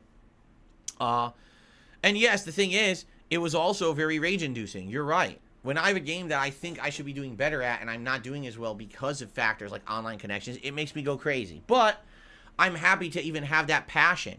I'm only that angry because I have that much passion. You understand? Okay, we're into the top 2. And so, we're down to the nitty-gritty. I'll be honest with you guys. The game that you voted as the number 2 fan-voted best playthrough of 2023, I did not expect to see at all in the rankings, nor did I expect to see it here at the place that you put it. I'm shocked. All right? But I guess it makes sense in the big scheme of things when you really think big picture. All right? You know, I started thinking more and more about it, why it would be here. And as I started thinking more about it, I was like, oh, you know what? I guess it kind of makes sense. Only because of how special it was to a lot of people. And a playthrough where it was kind of a really cool anniversary. Ladies and gentlemen, the number 2 viewer choice playthrough of 2023 was Grand Theft Auto 5, the 10-year anniversary run featuring Trevor's trip to Narnia, which you're seeing right now. Yeah. Yeah. So, why do I believe GTA 5, alright, hit my top 2 playthroughs of the year? There's a few different reasons. Let's be honest. Number 1, GTA games are fan favorites and always have been. Viewers love when I play GTA. It doesn't matter if it's a classic GTA, a modern GTA, an HD remake of an old GTA. People love it, right? The games are irreverent. They're silly. They're immature. They're funny. They're challenging. They're interesting. They have good stories. They have good gameplay in some cases. Sometimes not so much, the older ones, but they hold up. Like, you could still play Vice City today and have an insane amount of fun with it, right? So I get it. I know why you guys like seeing me play GTA. Now, in particular, with GTA 5, this was a playthrough that I had only done once in full ever when it was a new release way back when in 2013. I played through the entire game at that time when it was hot and new, and I beat it within a week or two. People loved it, right? But then what happened was, I tried to play it again the next year way too fast because it came out on PS4 the next year, running at 60 frames per second, and even had a first-person mode. That was a mistake. I tried to play it so fast after my original run, people were burnt out and didn't like it, and were like, why the heck did you just try to play the game twice? And I never played it again after like the first 10 hours or so. We quit it, right? But here's the deal. Over the years, this became a classic playthrough for a lot of people. They went back and watched me play it again and again and again and absolutely loved it. And as I fell kind of out of love with the game because everyone just went to GTA Online, right? If this game had narrative-based expansions, I absolutely would have played all of them. I love the DLCs that they did for previous GTA games. I've played them all. But they decided not to do any for this game because it was all about GTA Online. So what ended up happening was, with the focus of everything being online for the last decade, I think that the desire to see me play more GTA just grew. Now, I did. I replayed some of the classic GTAs a couple times and things like that. But man, where's the modern GTA? We were all fiending for it for a decade. And I told you guys something very important. I said, if there is a reason to go back and play GTA 5 again, I will, but we're just not time yet. And I just kept putting it off and putting it off. And then finally in 2023, I said, you know what? There's rumors. Remember, they had the big leaks that GTA 6 was in development. And at the same time, it was the 10-year anniversary of the game, and we had some bonus extra time kind of in the summertime. And I said, all right, you know what? Now this seems like this would be the best time. Let's do it. And we did it. And even though, I'll be honest, did it get tons of attendance and stuff? No, not really. Did it blow the records off? No, it didn't. But the people who were there, a lot of the times, were very, very happy to see it be there. Because they're like, man, this is a memorable playthrough, Phil. You don't understand. You've been around for so long. 15 plus years as a content creator, and a lot of us grew up watching your stuff, and now here we are as young adults, or in some cases middle-aged, and now we can reminisce about those old days while we watch you play it again with a new setup, a new mentality, interaction. It's a little different, and it makes it better. So those who watched this special 10-year anniversary playthrough really seemed to appreciate it. Even though it wasn't a giant new release that got insane views, the people that were there loved it. And I appreciated that too, So I'm very happy that you guys got to enjoy this with me again one more time. Now it's done, and now we just got to wait another 17 years for GTA 6. We got its first trailer, right? I'm sure when GTA 6 comes out, no exaggeration, people are going to come out in droves to watch me play it. Because, again, GTA is kind of like the playthroughs people love to watch me play the most. So I'd be excited. I wish we had more information about GTA 6. But for now, I want to say thank you. That was an amazing anniversary run playthrough. All right. We've done it. We've been through the top 9. Everyone have a good night. I'll see you next year.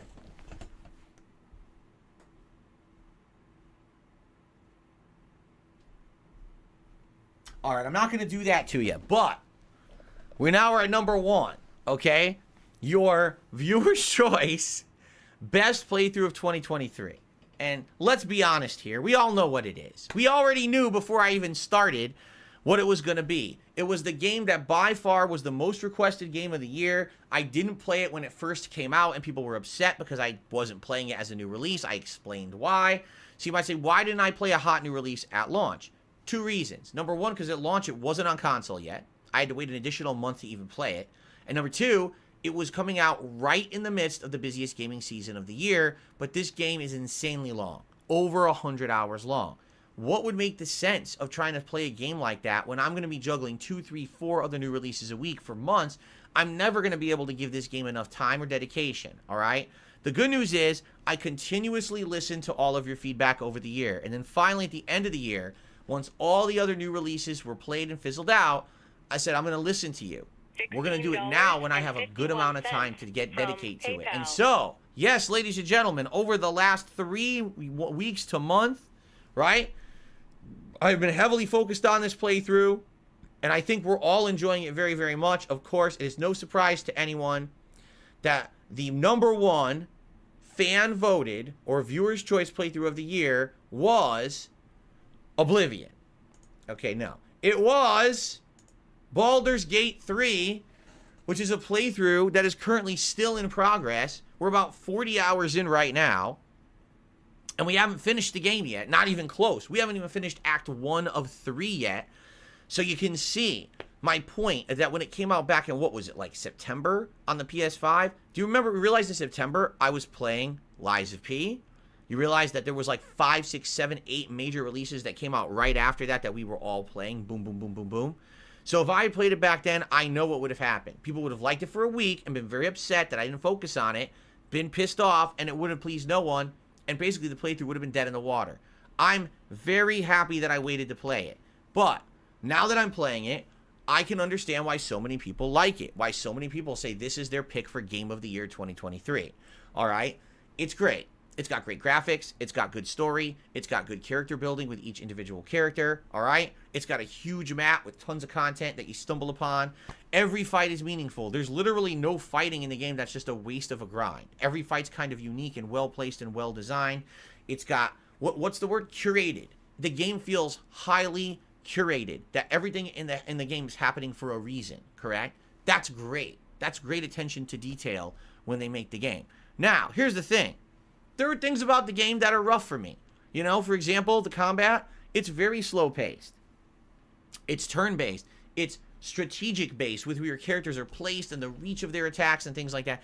I'm not used to playing that kind of game. I'm not. I'm used to playing a more traditional Japanese turn-based RPG that doesn't really have that kind of complexity. I do feel that Baldur's Gate 3 is a style of game that's way more complex than the style of game that I would be used to playing.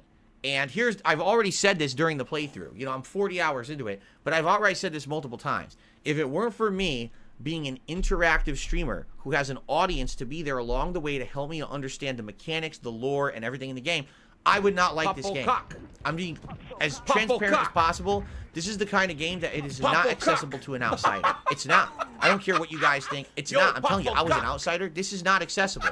There's too much going on. It's too complex. There's things that are not outright explained in the game whatsoever, but you're just supposed to know or understand in combat. And if it wasn't for you guys around to make this game accessible through all of your interactions and your engagement in the streams, I would not like this game. I would probably sit there and hate it. As I compare it, I compare this to my original run of Dark Souls 1.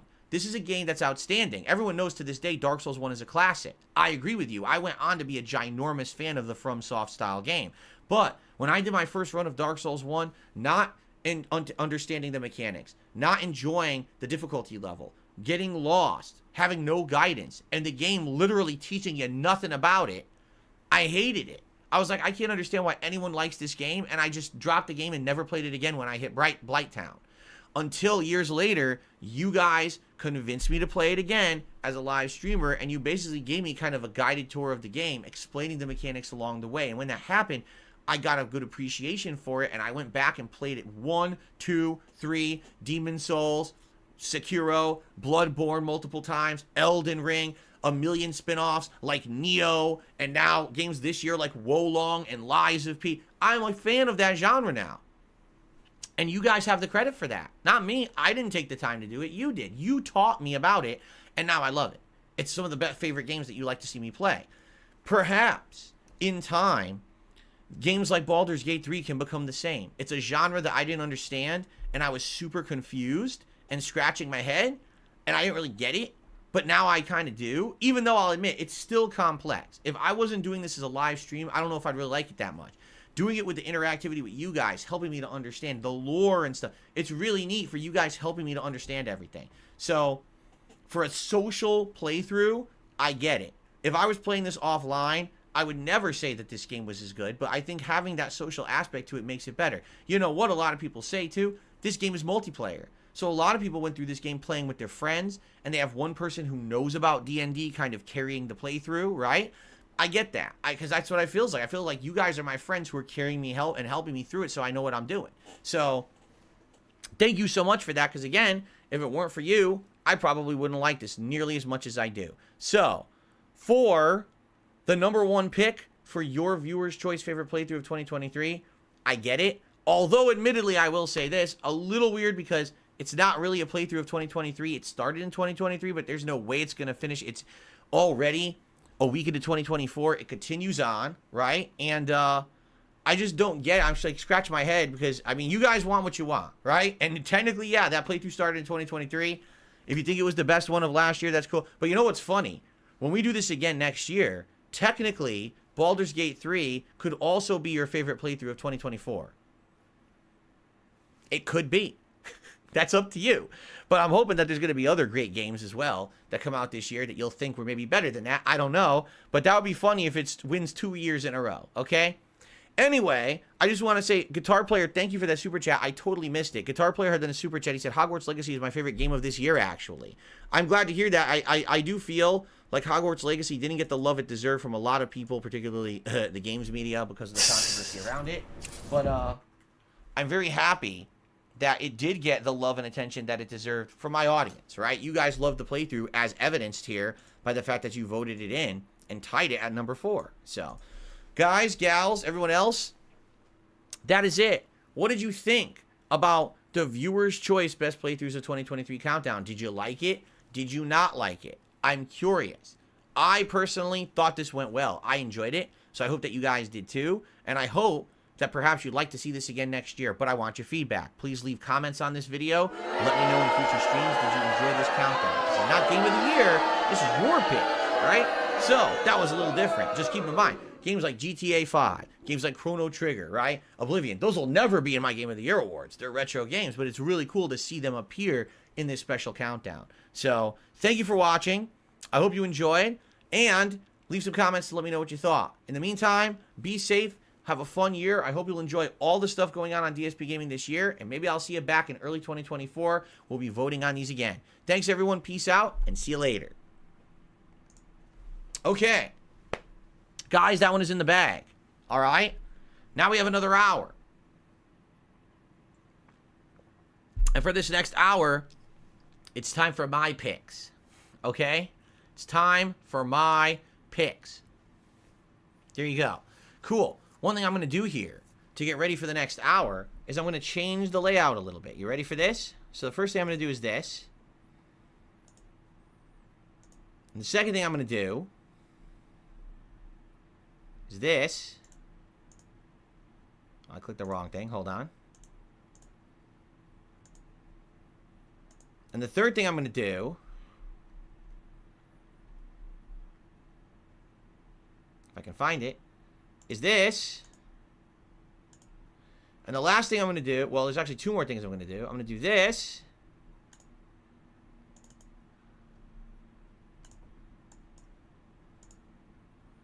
And I'm going to do this. There we go. Now we're ready for my Game of the Year awards. Now that's production values.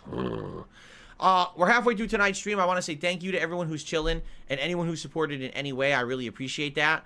Great viewership, a few super chats, a few memberships, a good amount of tips. Thank you guys so much for that. Again, same rules for this second hour. I'm going to do my pick, explain why it is my pick. I'll take your feedback after the fact. I'll do shout outs for contributions in between. See what I'm saying? Okay. It looks like a super chat came in. Yes, it's from Cosmos. He says, Baldur's Gate 3 as an honorable mention would be better. All right? There you go. But you're talking, Cosmos, you got to understand something. This is the viewer's choice playthroughs. It's not my countdown, right? So, no worries. This is about to be my Game of the Year right now. Okay? No worries. Don't freak out. Okay. People get a little jumpy. I understand. Don Fanucci hates it. He says, this absolutely hates it. I just want a Game of the Year. Well, too bad. That's too sad that you didn't like it. My webcam is a bit close to the DSP logo. That's because I love it. I love this logo. I caress it nicely. See, I gently, I'll tickle it. Like, he goes, hoo-hoo-hoo. It loves it. It's like the Pillsbury Doughboy go, hoo-hoo. Anyway, I received a $5 tip from Dan the Man. Thank you, Dan the Man, for a $5 tip. I appreciate that very, very much. I love it. Let's get that up on the leaderboard. What do I do?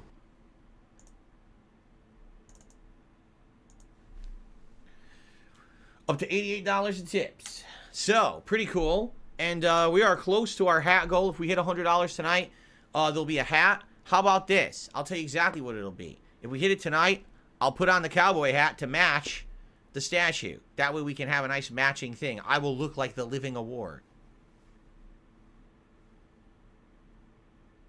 There you go. Sound good?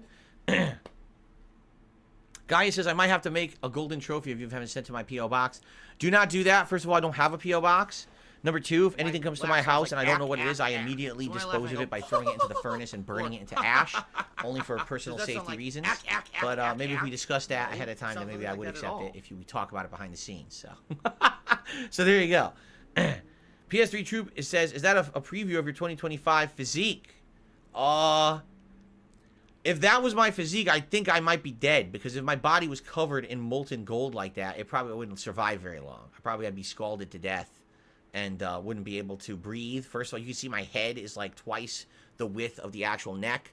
So I'm probably, all my internal organs are probably crushed or maybe liquefied in there. So probably not. I would hope not. I hope that my body stays more of a normal human, what do they call it? Proportions in 2024. So there you go.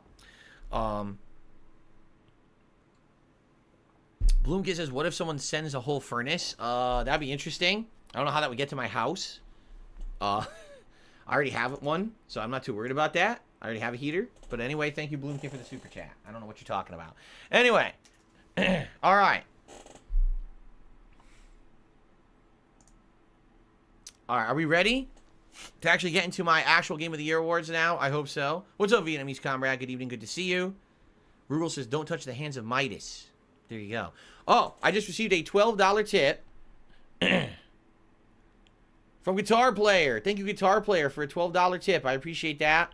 And with that tip, it is absolutely official. We hit $100 tips tonight, which means it will be a cowboy hat to match the award. How funny is that?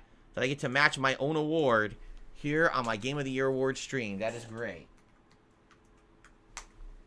Very, very nice. Thank you very much. Let me get the hat. All right.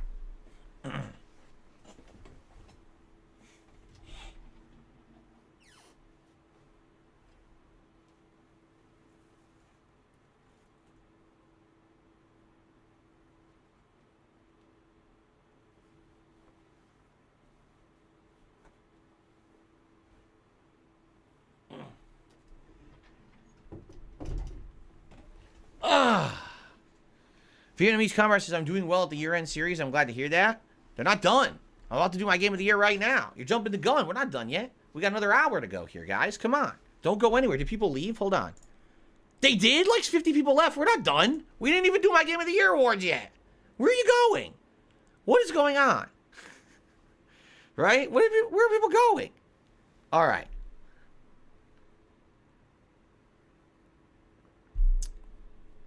Are we ready? Are we ready? Wait, I received another $12 tip? I got another $12 tip. This one is from Chris. So like 2 people wanted me to put on the hat. So thank you, Chris, for the $12. And now we're at $112 tonight. So thank you very much, Chris. Cool. Well, we did it. We definitely did it. Excellent. And for the record, if we do hit $150, I'll put on the gold vest. Then I will really look like the award. If I'm wearing the gold vest with the hat, I'll look exactly the same. So there you go. A whale. Oh, that's cool. All right. You ready? I think we should get started. Let's do this. The big finale. Okay.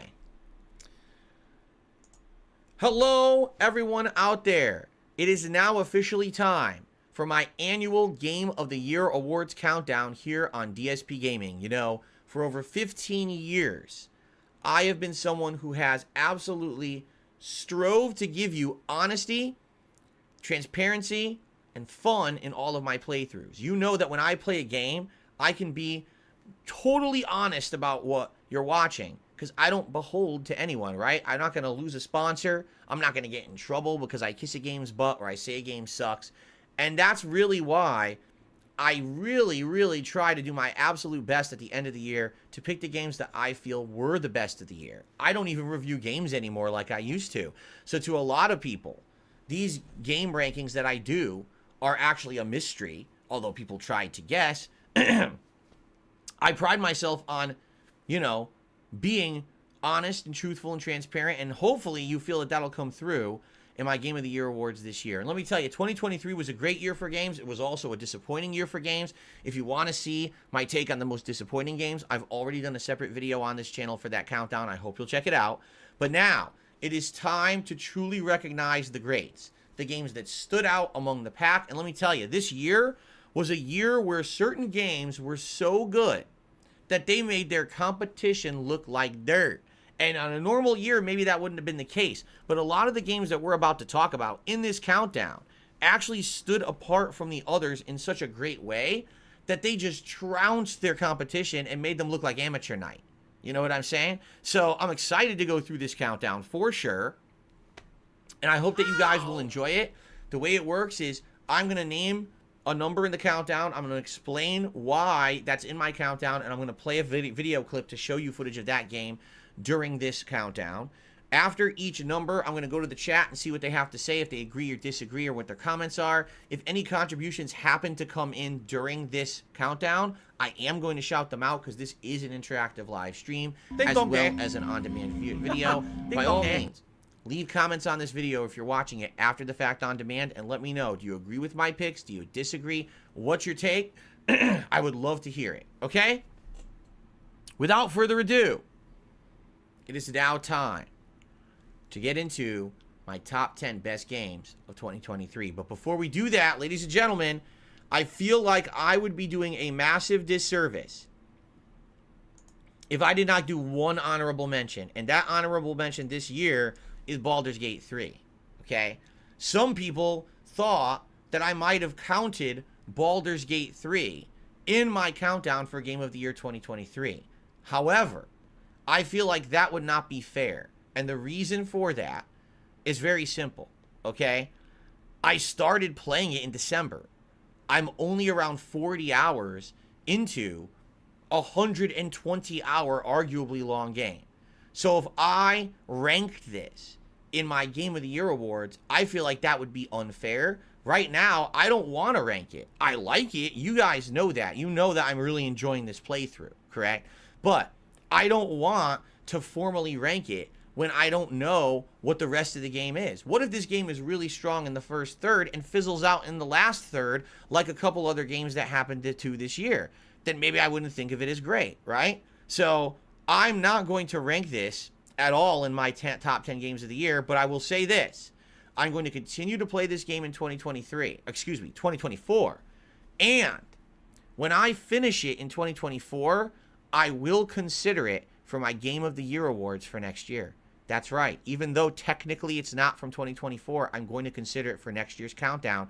And you may very well see it, at least if it stays at the good pacing and the good quality that it's in right now for Act 1, perhaps you will see this in my Game of the Year awards next year. Okay? So now that we've got that out of the way, and I can actually focus on the games that I did play fully in 2023, let's get started. All right. And there goes half my viewership. They're out. They're gone. They're like, nah, we wanted to see Baldur's Gate. Oh, well. Tune in tomorrow. I'm playing it on stream. All right. So, the number 10 best game of 2023 is going to shock you all. Because the truth is that some people just see things as black and white. And so if I criticize a game, a lot of people, a lot of the time say things like, I can't believe he would criticize the game but then like it. So they just think I hate it. But that's not the truth. There's games out there that I criticize strongly because I wish they were better, but that doesn't mean that they're not great games. And in fact, when I was narrowing it down to like my top games of the year, this one shocked me, but I wanted it in the countdown. I was like, I totally want this game to get recognition because you know what? Everyone forgot it. Ladies and gentlemen, the game we're about to talk about, I put the wrong clip.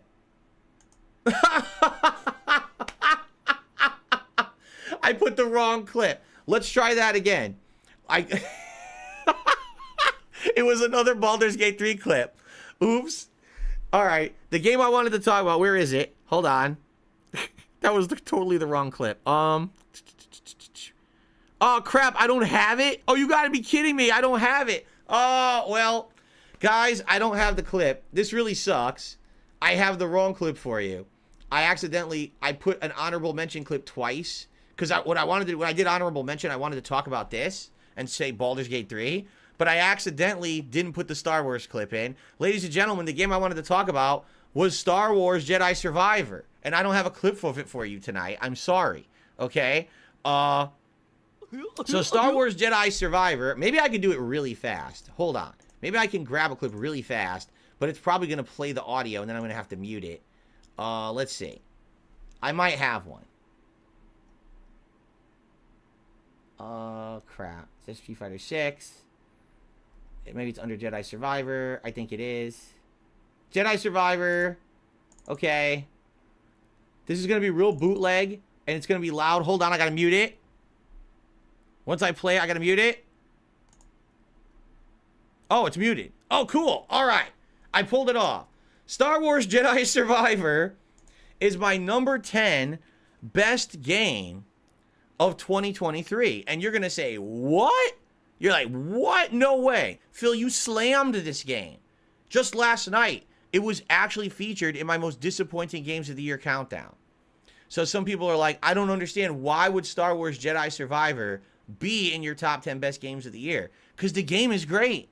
This game is leaps and bounds better than Jedi Fallen Order from a few years ago. The combat's better. Having multiple lightsaber stances is incredibly fun. The platforming and parkour is improved. The sneaking abilities and Jedi abilities are better. The graphics are better. The story is way better, right? This game, no lie, if it didn't have the problems that it does have, likely would have been in my top 5 games of 2023. I'm not kidding you. That's how much I liked it. I thought this playthrough was absolutely outstanding. The problem was, when this game came out, all right, both on PC and Xbox, the game ran absolutely horribly. It had game bugs, game crashes, save file corruption, tons of frame rate dips that made the game completely unenjoyable and unplayable in certain parts. And as they say, first impressions are everything. I was loving the game till I got to this part. I couldn't get by it because it was chopping up. It was like 10 frames per second. I can't beat it because the game runs like crap. So I waited. That's something I almost never do. I almost would never delay a playthrough. So I delayed the playthrough about 2 weeks. I went back to it. They still hadn't fixed it. And I said, you know what? I'm just going to tough through it. I'm happy I did. But then the game continued to have issues. Open a chest, look at loot, game crashes. Now you have to replay 15 minutes of gameplay. It's kind of ridiculous in that regard. If this game had more polish, it would be so well received. But the problem was, as I said, first impressions are everything. And when this game came out, sadly, so many people experienced the issues that people just stopped talking about it in any kind of a positive light at all. And what ended up happening was people didn't talk about it for the rest of the year, forgot about it. Game Awards came and went. Only person who even got nominated was the main actor who played the main character. That was it. Like, no one remembered the gameplay mechanics or anything because they're like, that's buggy game, right?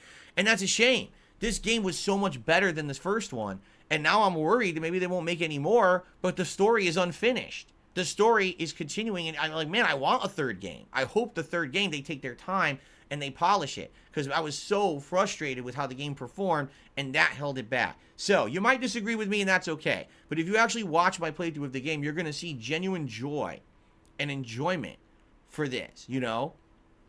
You're going to see that and be like, wow, I get it. But it's a shame that the game kind of fell apart, right? So, it is what it is. If you disagree, that's fine. But for me, Star Wars Jedi Survivor is my number 10 pick for the best games of 2023. Okay. So Hiseo says, hey, when I played Survivor on PS5, I only had one glitch. Other than that, I never had a major bug or problem. That's what I heard. I did hear that on PS5, the game performed well. But you shouldn't have to only buy it on one of 3 platforms to get the real game, and that's the problem. Maybe if I played it on PS5, it literally would be a top 5 game for me. I don't know. Golden Nobles did a super chat. He says, a 2023 game can be a Game of the Year contender for 2024. Yes, because it's my countdown. I could do whatever I want. I could say that Gonzo the Great Goes to Walmart to shop for kumquats is a game contender for this year. I could literally say that, you know, a 1972 Pinto could be a Game of the Year contender too, because it's my countdown. You see? That's how it works. Okay, so let's continue. Thank you, Golden Nobles, for that very insightful super chat. I really appreciate that.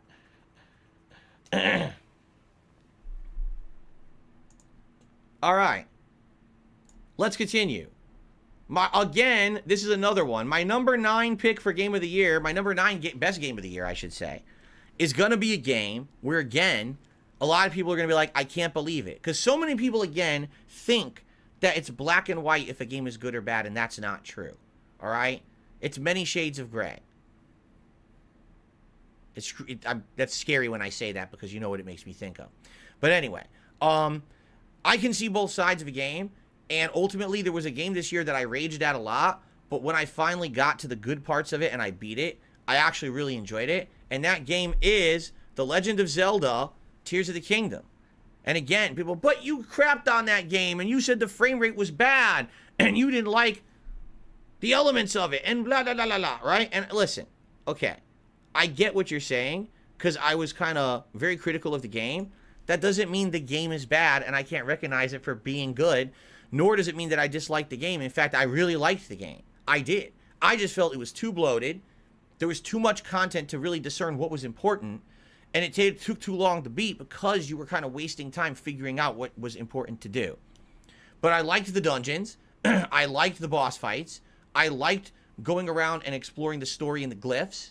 I actually liked solving some of the unique puzzles and aspects of it. I really liked the actual building and physics mechanics that were new to the game. I didn't think I would. Remember early on I said, I want to play Zelda. I don't want to play Minecraft or Fortnite. Why they're putting building elements in this game I don't get, because it seems like they're trying to wedge in parts of another game. When I finally got around to doing it, I don't think they did. I think they did actually innovate with the building. Problem was, that was pretty much the only thing they innovated in this game. Everything else was kind of a copy-paste of Breath of the Wild, except for that. But it was still a damn good game. But I'm not going to give it like a top 5 ranking when it was too similar to its previous iteration. Still a great game. Still a must-play if you own a Switch. You're kind of doing yourself a disservice if you skipped it. But at the same time, yeah, I'm not going to say it's like my favorite game of the year, but it definitely is a top one, and I really did enjoy the playthrough. If you didn't see it, I recommend it. You're going to see some rage in there at the things that I feel are disappointments of the game, but I did overall really like it. Okay. And of course, people are now using the tomato emote or emoji in the chat, citing that they need to tomato the stage that I'm on. The good thing is, I'm over across the internet, and they haven't invented a digital tomato that can come out of my webcam and splatter me in the face yet. But I did have the cowboy hat on to dick my head just in case something came at me. But I guess we're safe for another year. So there you go. Thank you very much. Let's continue on. I wish I could read people's responses, but no one's responding. Everyone's just saying boo and throwing tomatoes, digital tomatoes, in the chat. Gabriel says, I told you I thought this would go longer than you thought. What are you talking about? We're on good time right now. We are exactly on pace for the time that I allotted for this. So we're good. Okay, continuing on. We're now on to number 8. My number 8 pick for one of the best games of 2023. This game shocked me. This is a game I almost missed. And I 100% attribute all of the credit to my amazing viewers and community, because you guys told me about it, convinced me to play it, and I am so happy that I checked it out. Ladies and gentlemen, my number 8 pick for best game of the year is RoboCop Rogue City. Yes, a game that I didn't even know existed till you guys told me about it. As a fan of action movies and 1980s stuff, this game resonates with anyone who's an 80s kid. Seriously, as a fan of RoboCop playing this game, this feels like it would have been in line with, like, this should have been RoboCop 3. Because RoboCop 3, the movie, sucks ass. So this is much better than what actually ended up being RoboCop 3, in my opinion. They've got Peter Weller, the actual voice actor and physical actor of RoboCop, to play the voice acting for RoboCop in this game. And it actually directly follows the plot line of RoboCop 2. So if you saw RoboCop 1 and 2, you will absolutely love this game. It's kind of like when they made that Ghostbusters game that felt like Ghostbusters 3. That's exactly what this is. It's got elements from games like Deus Ex, other fun first-person shooter-style games, and it combines them all. If anything, all right, there's only a couple critiques that I really have of the game. Number one, This game is a AA game.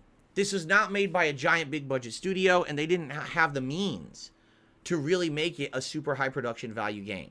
Because of that, the character models outside of RoboCop, who looks very, very good, most of the character models look like crap.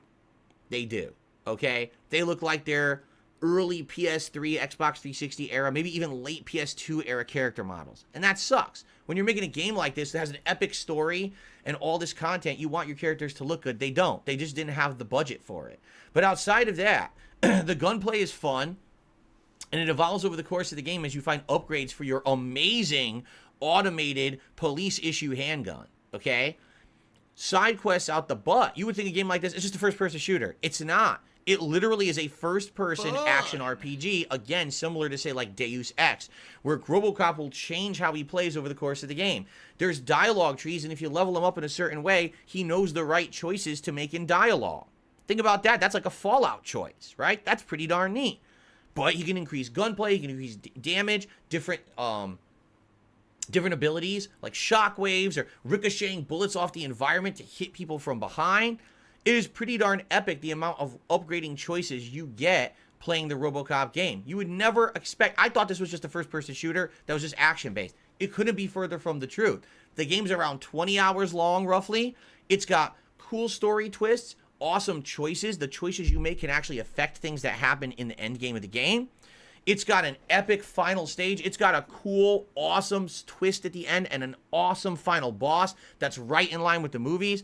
Like, again, if you are a fan of RoboCop, this is your ideal game that you've been waiting for a million years. They finally made one that's worth the crap. It actually is true to the character, right? But it's not for everyone. If you're someone who's such a stickler for great graphics, you're probably not going to like it. Or if you're someone who's like, I'm looking for the epitome of modernizations. Well, this game definitely plays a little bit outdated. Like I said, it plays like maybe a Deus Ex or something. And if you don't like that style of game, you're probably not going to like RoboCop. But for me, I thought it played well. It had so many fun elements that I didn't expect to be in it. It was a wild ride. I love the plot of RoboCop. It was absolutely a great playthrough. I recommend it. It's cheap. Right now it's on sale for like $25 or something like that. Give it a look. If you're just looking for like a 15 to 20 hour game and you don't care about it being a giant AAA level release, this is right up your alley. And again, if you're a fan of the 1980s and RoboCop like I am, you're going to love this game. Give it a look. RoboCop Rogue City at number 8. All right. And now people are really upset with me. But every year people are upset with me, so I'm good with that. Once again, people like are blown away. They can't believe it. They really can't believe it. They're like, oh my God. They're freaking out here in the chat.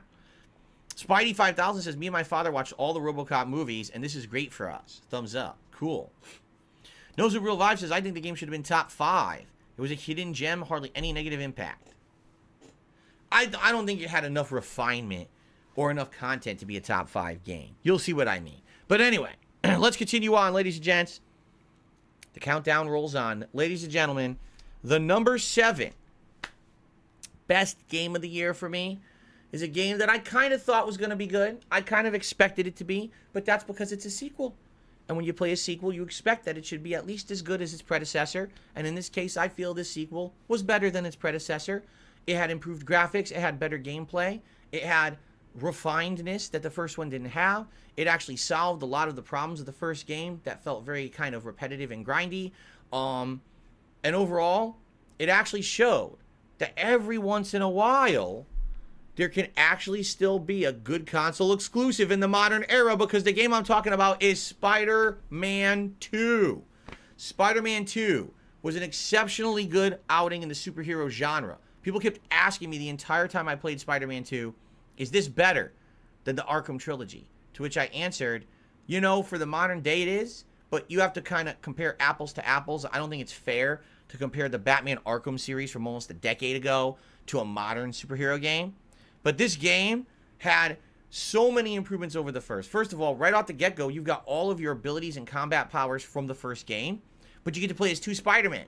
So one plays a little different than the other, which gives the amount of variety that you want so that the playthrough doesn't feel stale. And that was the problem with Spider-Man 1, is that once you played through halfway through Spider-Man 1, you pretty much saw everything Spider-Man could do. And even though it was fun to swing through New York City, it got kind of boring just doing the same things over and over with the same guy. In this case, each Spider-Man, both Peter and Miles, have their own plot lines, their own individual lives going on, but then they also have these team-ups they need to do for certain story-based missions. They throw in some really cool plot lines here with the Venom symbiote, right? Which everyone knew was in the game. I kind of wish they didn't spoil that, but they did spoil it early to say Venom was in the game. But that was a neat plot line. You had good kind of supporting characters like Norman and Harry Osborn.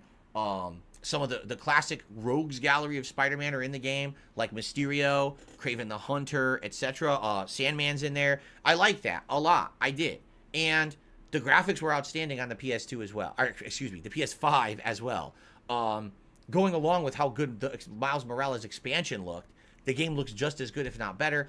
I will just say this, absolute best open world experience in any kind of a city environment or any kind of a superhero game for sure. Like this, I will be honest, yeah, I do like this city better than the Arkham games. But again, that's really not a fair comparison. There's a 10-year difference there. So to say in 10 years, if Rocksteady made Arkham now, it probably would be better. You know what I'm saying? But for the time, it was amazing. And I think that this also is good. The writing, Haseo just reminded me. A few times during the playthrough, I actually like teared up and felt so emotional because the writing was great. It was that good. It wasn't like, oh, we're trying to make you feel cheap or cheesy. There was like emotional plots. The characters, sadly, from the first game who passed away.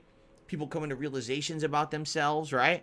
It's pretty awesome when you can learn something about the human condition by playing a freaking superhero video game. Who expected that, right? And by the way, the game has tons of content. Now, I will admit, by the time you get to the end, there is some of the content that feels grindy. I actually did not platinum Spider-Man 2. I did platinum Spider-Man 1. I think that a little bit of the side content at the end is too grindy and too time-consuming, but you don't have to do all of it to enjoy the game at all. But there's enough meaningful side missions, great content, always something to do in the new New York City that's fully expanded. Now, instead of just the mainland island of Manhattan, you've got the other boroughs that are represented across the river, which is great. Again, having the two Spider-Men and their own plots is really great. And now we kind of see this game is kind of the passing of the torch. That Peter probably is going to be either a side character or maybe not the focus of the next one. Miles will be. And that's cool. So I really, really enjoyed it. I hope that you guys did too. One of my favorite games of the year by far. All right. Let's just get this next one out of the way at turbo speed. Number 6 is Hogwarts Legacy. And everyone's going to get up in arms about this. But I really liked this game earlier on in the year. I really did. I felt like it was such a cool atmosphere. The art design, the world design was done well. It was the first time I ever played an interactive Harry Potter game. I put all the controversy aside with the politics. I just wanted to enjoy the game for what it was. And for the first 2/3 of the ride, I thought that this game was absolutely outstanding. And I'll tell you this, I actually feel like if the final third of the game was as good as the first 2/3, this would have been top 4 for me this year, at least. The only reason that it's number 6 for me is because the last third of the game actually fizzles out and gets boring, repetitive, and kind of sucks. And that's a shame. Because again, this game was good, just didn't... It felt like it was an amazing first outing. And if they're to make a sequel to it, which it sounds like they're going to, did you know... I gotta say this in my Game of the Year awards. It doesn't matter how many of you hate on this game. Hogwarts Legacy is the best-selling video game of 2023. It sold over 22 million copies. That's more than Call of Duty. That's more than any Grand Theft Auto. It sold more than anything. It doesn't matter what the games media says. It doesn't matter what the leftist mob says. It doesn't matter at all. This game was a sales dynamo, and more people played this game this year than any other game that was purchased. Okay? The numbers speak for themselves. Potter is alive and well. All right? So, I really liked the representation of Hogwarts Academy in this game. I really liked all the little mystery things, the attentions to detail, the polish that the game had. I liked having the magic actually be fun to use in combat. I loved learning new spells. I loved flying around on my broom, open world, and exploring. I loved the amount of puzzles, story, side quests, and content that were in the game. Again, my one negative, I mean, hell, I bought a scarf and a hat to wear during my days when I was playing this playthrough. The problem was, the last third, they ran out of ideas. And the game slowed down to a crawl. A third area of the map opened up. When you get there, you're bored. It's the same puzzles, the same stuff again. You're like, oh man, really? They're not going to add anything new for the whole final 10, 15 hours? No, they're not. So in that regard, it does sputter. And it doesn't feel as good as it should have been. But I loved it. It was, and the funny part is, because it was an early year game, most people aren't talking about it anymore. It just sold another 2 million copies in December on the Switch, by the way. It's still selling. People are still playing it and liking it. Even almost a year later, it's still a game that's hot and people are enjoying. So, doesn't matter how much the media want to spin something. This game exists. It's good. I loved it. You'll probably like it if you're a fan of the Potterverse.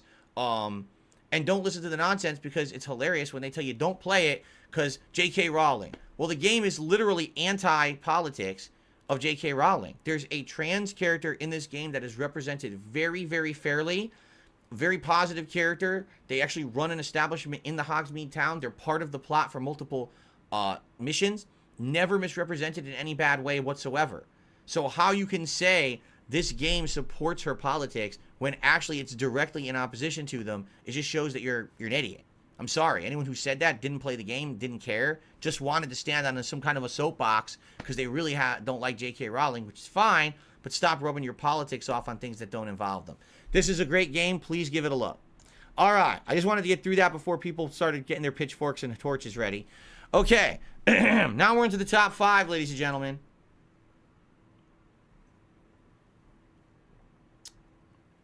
The top 5 best games of 2023, in my opinion. And you can disagree. And by the way, now's a good time to say to everyone, hey, I want to hear your opinion. I know I'm seeing the opinions of those in chat. Okay? But I'm not seeing the opinions of those who are watching on demand, because I can't go through the internet and read your minds. Leave comments on the video and let me know, are you agreeing with my list? Are you disagreeing? Do you like my picks? Do you not like my picks? I'd like to hear your thoughts, so please share. Your thoughts are important to me, okay? All right, let's continue. My number 5 favorite game of this year is, I hate to say it, it's sadly one of those games that I loved, but it did not really resonate with most of my audience. And I think it's honestly because I do come from a different gaming generation. I do. And because I come from a different gaming generation, I tend to like things that my more modern viewers don't. I also think it's because of my age. I'm in my 40s, and I tend to have an older audience. If you're not aware, most of my viewers are in their 20s or 30s or 40s. I don't have a teen audience or a young children's audience, right? And so this game particularly, I loved every moment that I played it. I felt that it innovated. I felt that it performed very well. And unlike its direct competitor, it provided a ton of content. It was a good value for the dollar, okay? The game that I'm talking about at number 5 is Super Mario Bros. Wonder on the Switch. Super Mario Bros. Wonder, the first 2D Mario game in many, many years. At one point, they were pumping these out like one a year or even more, okay? But after having get kind of burn out on these games for a while, they put them on hiatus. They put them on the shelf. They started focusing on like Mario Odyssey, all different other games. Finally, they decided to bring one back. You're like, well, man, we're going to bring back 2D Mario. Is it going to be any good? Yeah, this game had so much effort put into it, so much creativity. Every stage has a unique aspect to it that's unique to that individual stage. This game implemented power-ups we hadn't seen in Mario games for ages, but also introduced a slew of new ones, like the elephant suit, okay? The game had multiple characters. Now, the characters pretty much all play very similarly, but they look different, which is really neat, that you can have a different appearance for the character you're using. And, you know, you want to play it as a group, it's always cool to be able to pick the character that you like or maybe relate to a little bit more. Outstanding soundtrack, my God. You know, some really good tunes, but at the same time, I will be honest with you, I don't think that it's as good as previous Mario games in that regard. There was only maybe a few tunes that I really remember at the end of the day, while I could tell you I remember Mario music from other platformers a lot more than this one. But Really great, unique world. You know what this game reminded me of? A hybrid of Super Mario Bros. 3 and Super Mario World. For those who don't know, Super Mario World is my favorite platformer of all time, and Super Mario Bros. 3 is my second favorite platformer of all time. So to combine those two into one really was a hit for me. You know, an open world map with exploration and hidden secrets and fun, tons of replayability because you want to get every single coin. You want to get every single flagpole at the end of a stage, right? Here's one of the hidden things right there. See those hidden flower coins. Secret worlds. Like I said, each stage has its own hidden part. And then by doing every hidden part of every stage, you could then actually have it be that you can unlock secret content, hidden content, and stuff like that, okay? So, I loved Super Mario Brothers Wonder. I thought it was an exceptional return to 2D Mario that was needed. You know, this game had polish, attention to detail, tons of content. This game is 17 hours long. 17. You want to know what its direct competitor was this year? Sonic Superstars. Do you want to know how long that game was? 5 hours. It more than tripled the length of its direct competitor. You know, and it shows. When Nintendo comes out with an outstanding game that's a first-party game, you're like, wow, you're always blown away, right? And, you know, Tears of the Kingdom was good, but it felt way too much to me like Breath of the Wild. This game felt like they really wanted to try to make it different and better than all the previous 2D iterations, and it showed. It absolutely did. There was not a single stage I played in this game where I was like, this is just one of those filler stages. It's kind of boring. There's nothing interesting going on. It was the complete and utter opposite, and I loved it. The sad fact is, though, there's so many people in the modern day that don't get it. They think that because it's a 2D platformer, it's outdated and it's not good. Or they'll say, oh, that's a kiddie game because it's a Mario game. It's like,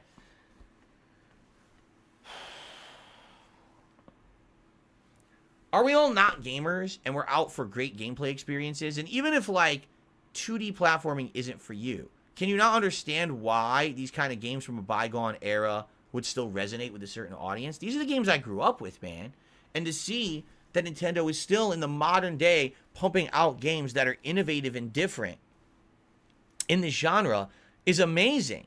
How many other things from my childhood in the 1980s get modern versions that are good? Not much. A lot of the times they're trying to rehash the stuff from the 80s and it sucks. This is a case where they're not rehashing. They're actually doing new things and innovating. That's amazing to me that Nintendo can do that and pull it off in a modern environment. You understand?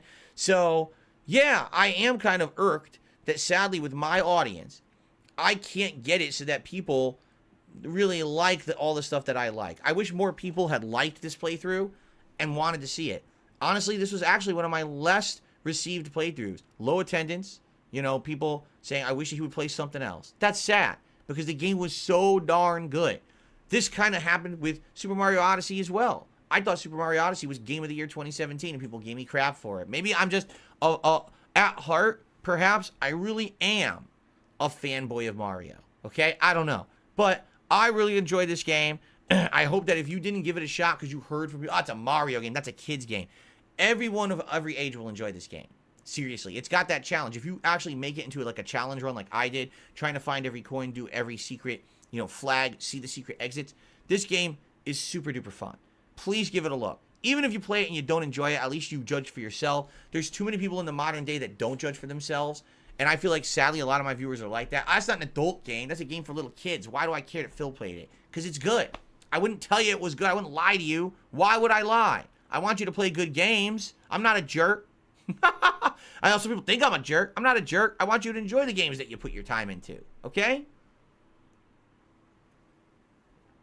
All right. So, ladies and gentlemen, I hope you enjoyed Super Mario Brothers Wonder, and I certainly hope that you'll check out the game if you did not.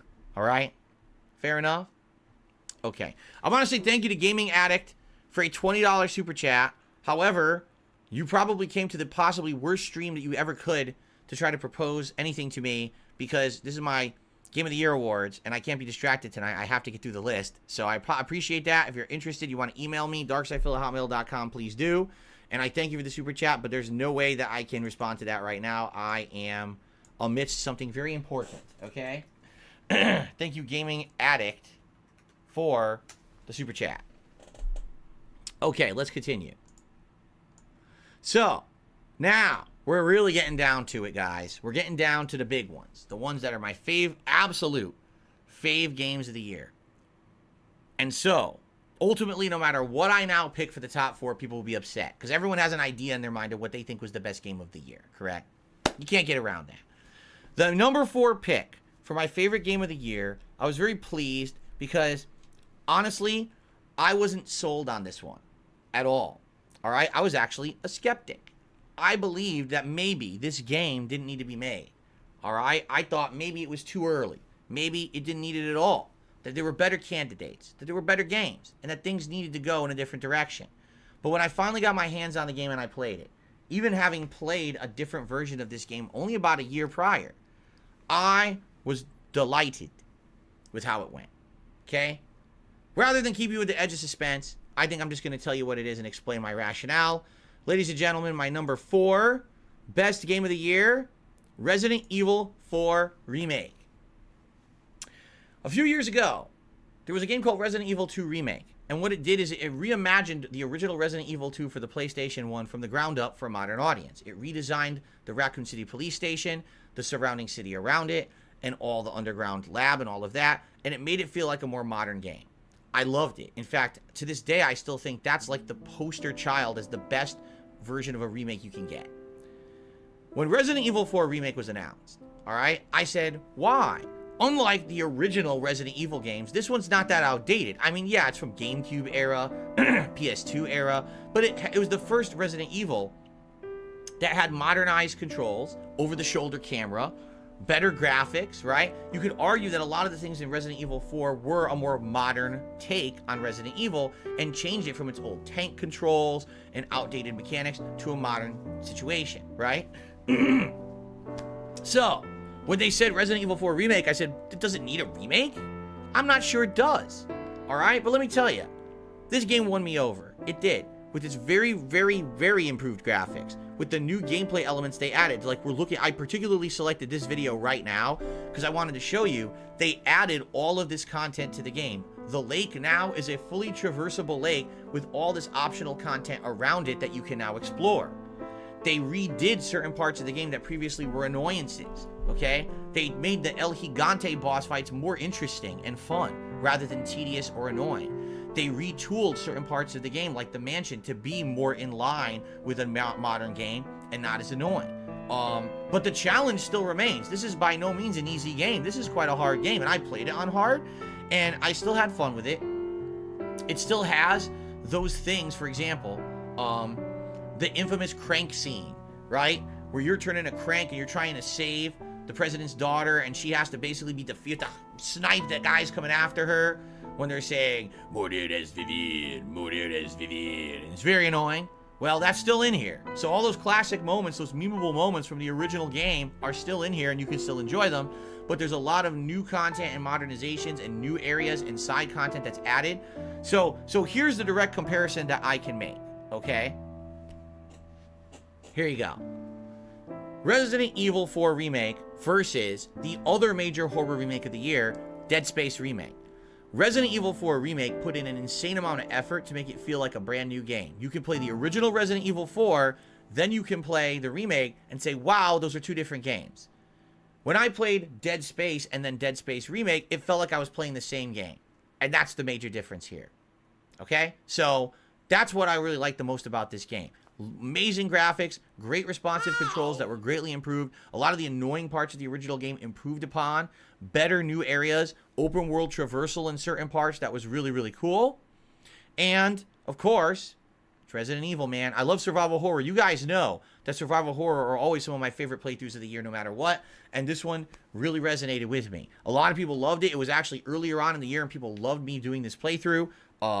Actually, if you actually look at views, it might actually be my most viewed playthrough of 2023. Don't quote me on that, but I'm almost positive it ended up being the one that brought more butts to seats, as they say, than anything else. So, obviously, that says something, right? So, Resident Evil 4 Remake, huge thumbs up from me. great example of a remake and what it should be, rather than just using the same game and making it look better, actually adding in enough to make it feel like a different game from the original experience, and that's exactly what this one did. Now, what about Resident Evil 5? Here we go again, because Resident Evil 5, I'm going to tell you, I think doesn't need to be remade. Resident Evil 5 is a game that I played at the beginning of my YouTube career, and so it doesn't feel like an outdated game to me. Maybe I'm wrong. Maybe just like with Resident Evil 4 Remake, I'll be proven wrong. But what I really hope is that Resident Evil 5 Remake is more like 2 or 4 and not 3. Because Resident Evil 3 Remake, they really cut corners. They rushed it. It didn't feel like a complete game. It felt like a ripoff. So I hope we don't get that again. Okay. And now we've done it. Now we're in the top 3. And this is where everyone gets upset. Because no matter what, as they say, you can please all of the people some of the time. You can please some of the people all of the time. But you can't please all of the people all of the time. So it doesn't matter what games I pick for the top 3. There's going to be very annoyed people. All right? But in the meantime, thank you, Gaming Addict, who had done another super chat right there. I just want to shout that out, and I appreciate that. All right. So now, top 3 games of the year. I don't think that anyone at all will be surprised that this game is in my top 3. But I think people may be surprised at the placing. Because when I have a game that is my most played of the year, you might think that it is my game of the year. But ladies and gentlemen, it is not. My number 3 pick for 2023 is Street Fighter 6.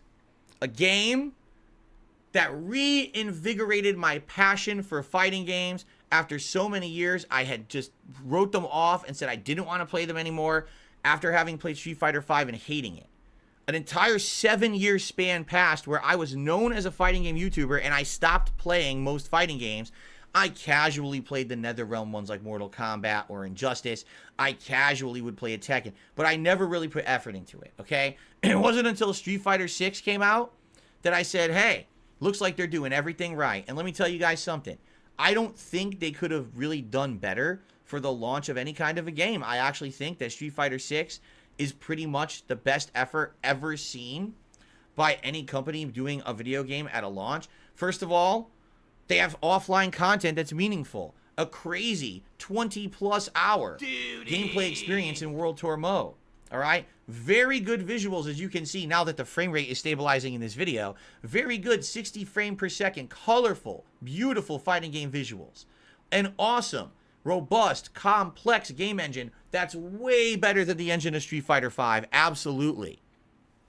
And a really awesome launch cast of characters, many of which play differently. And that was really the problem with Street Fighter V, is that basically when the game came out, Street Fighter V that is, most of the characters almost played exactly the same. If you knew the patterns or whatever, it was incredibly simplistic. But with Street Fighter 6, there's so many different characters that you can play as that play completely differently from each other, and that's incredibly fun. And that's what I like. I like oddball characters. I don't want to necessarily just use a top-tier rush-down character who uses the same pattern. Maybe I want to do a keep-away character like Dalsim. Maybe I want to do an oddball character here like my Blanca, who happens to be my best character in the game. Because I like this game so much, and by the way, absolutely needs to be called out, at least for the first many months of this game, it had the absolute best netcode of any fighting game ever. The best connections, very few dropped inputs, very few issues with lag or delay or desyncing. I mean, very, very inoften did I ever get like a fully desynced match or anything like that.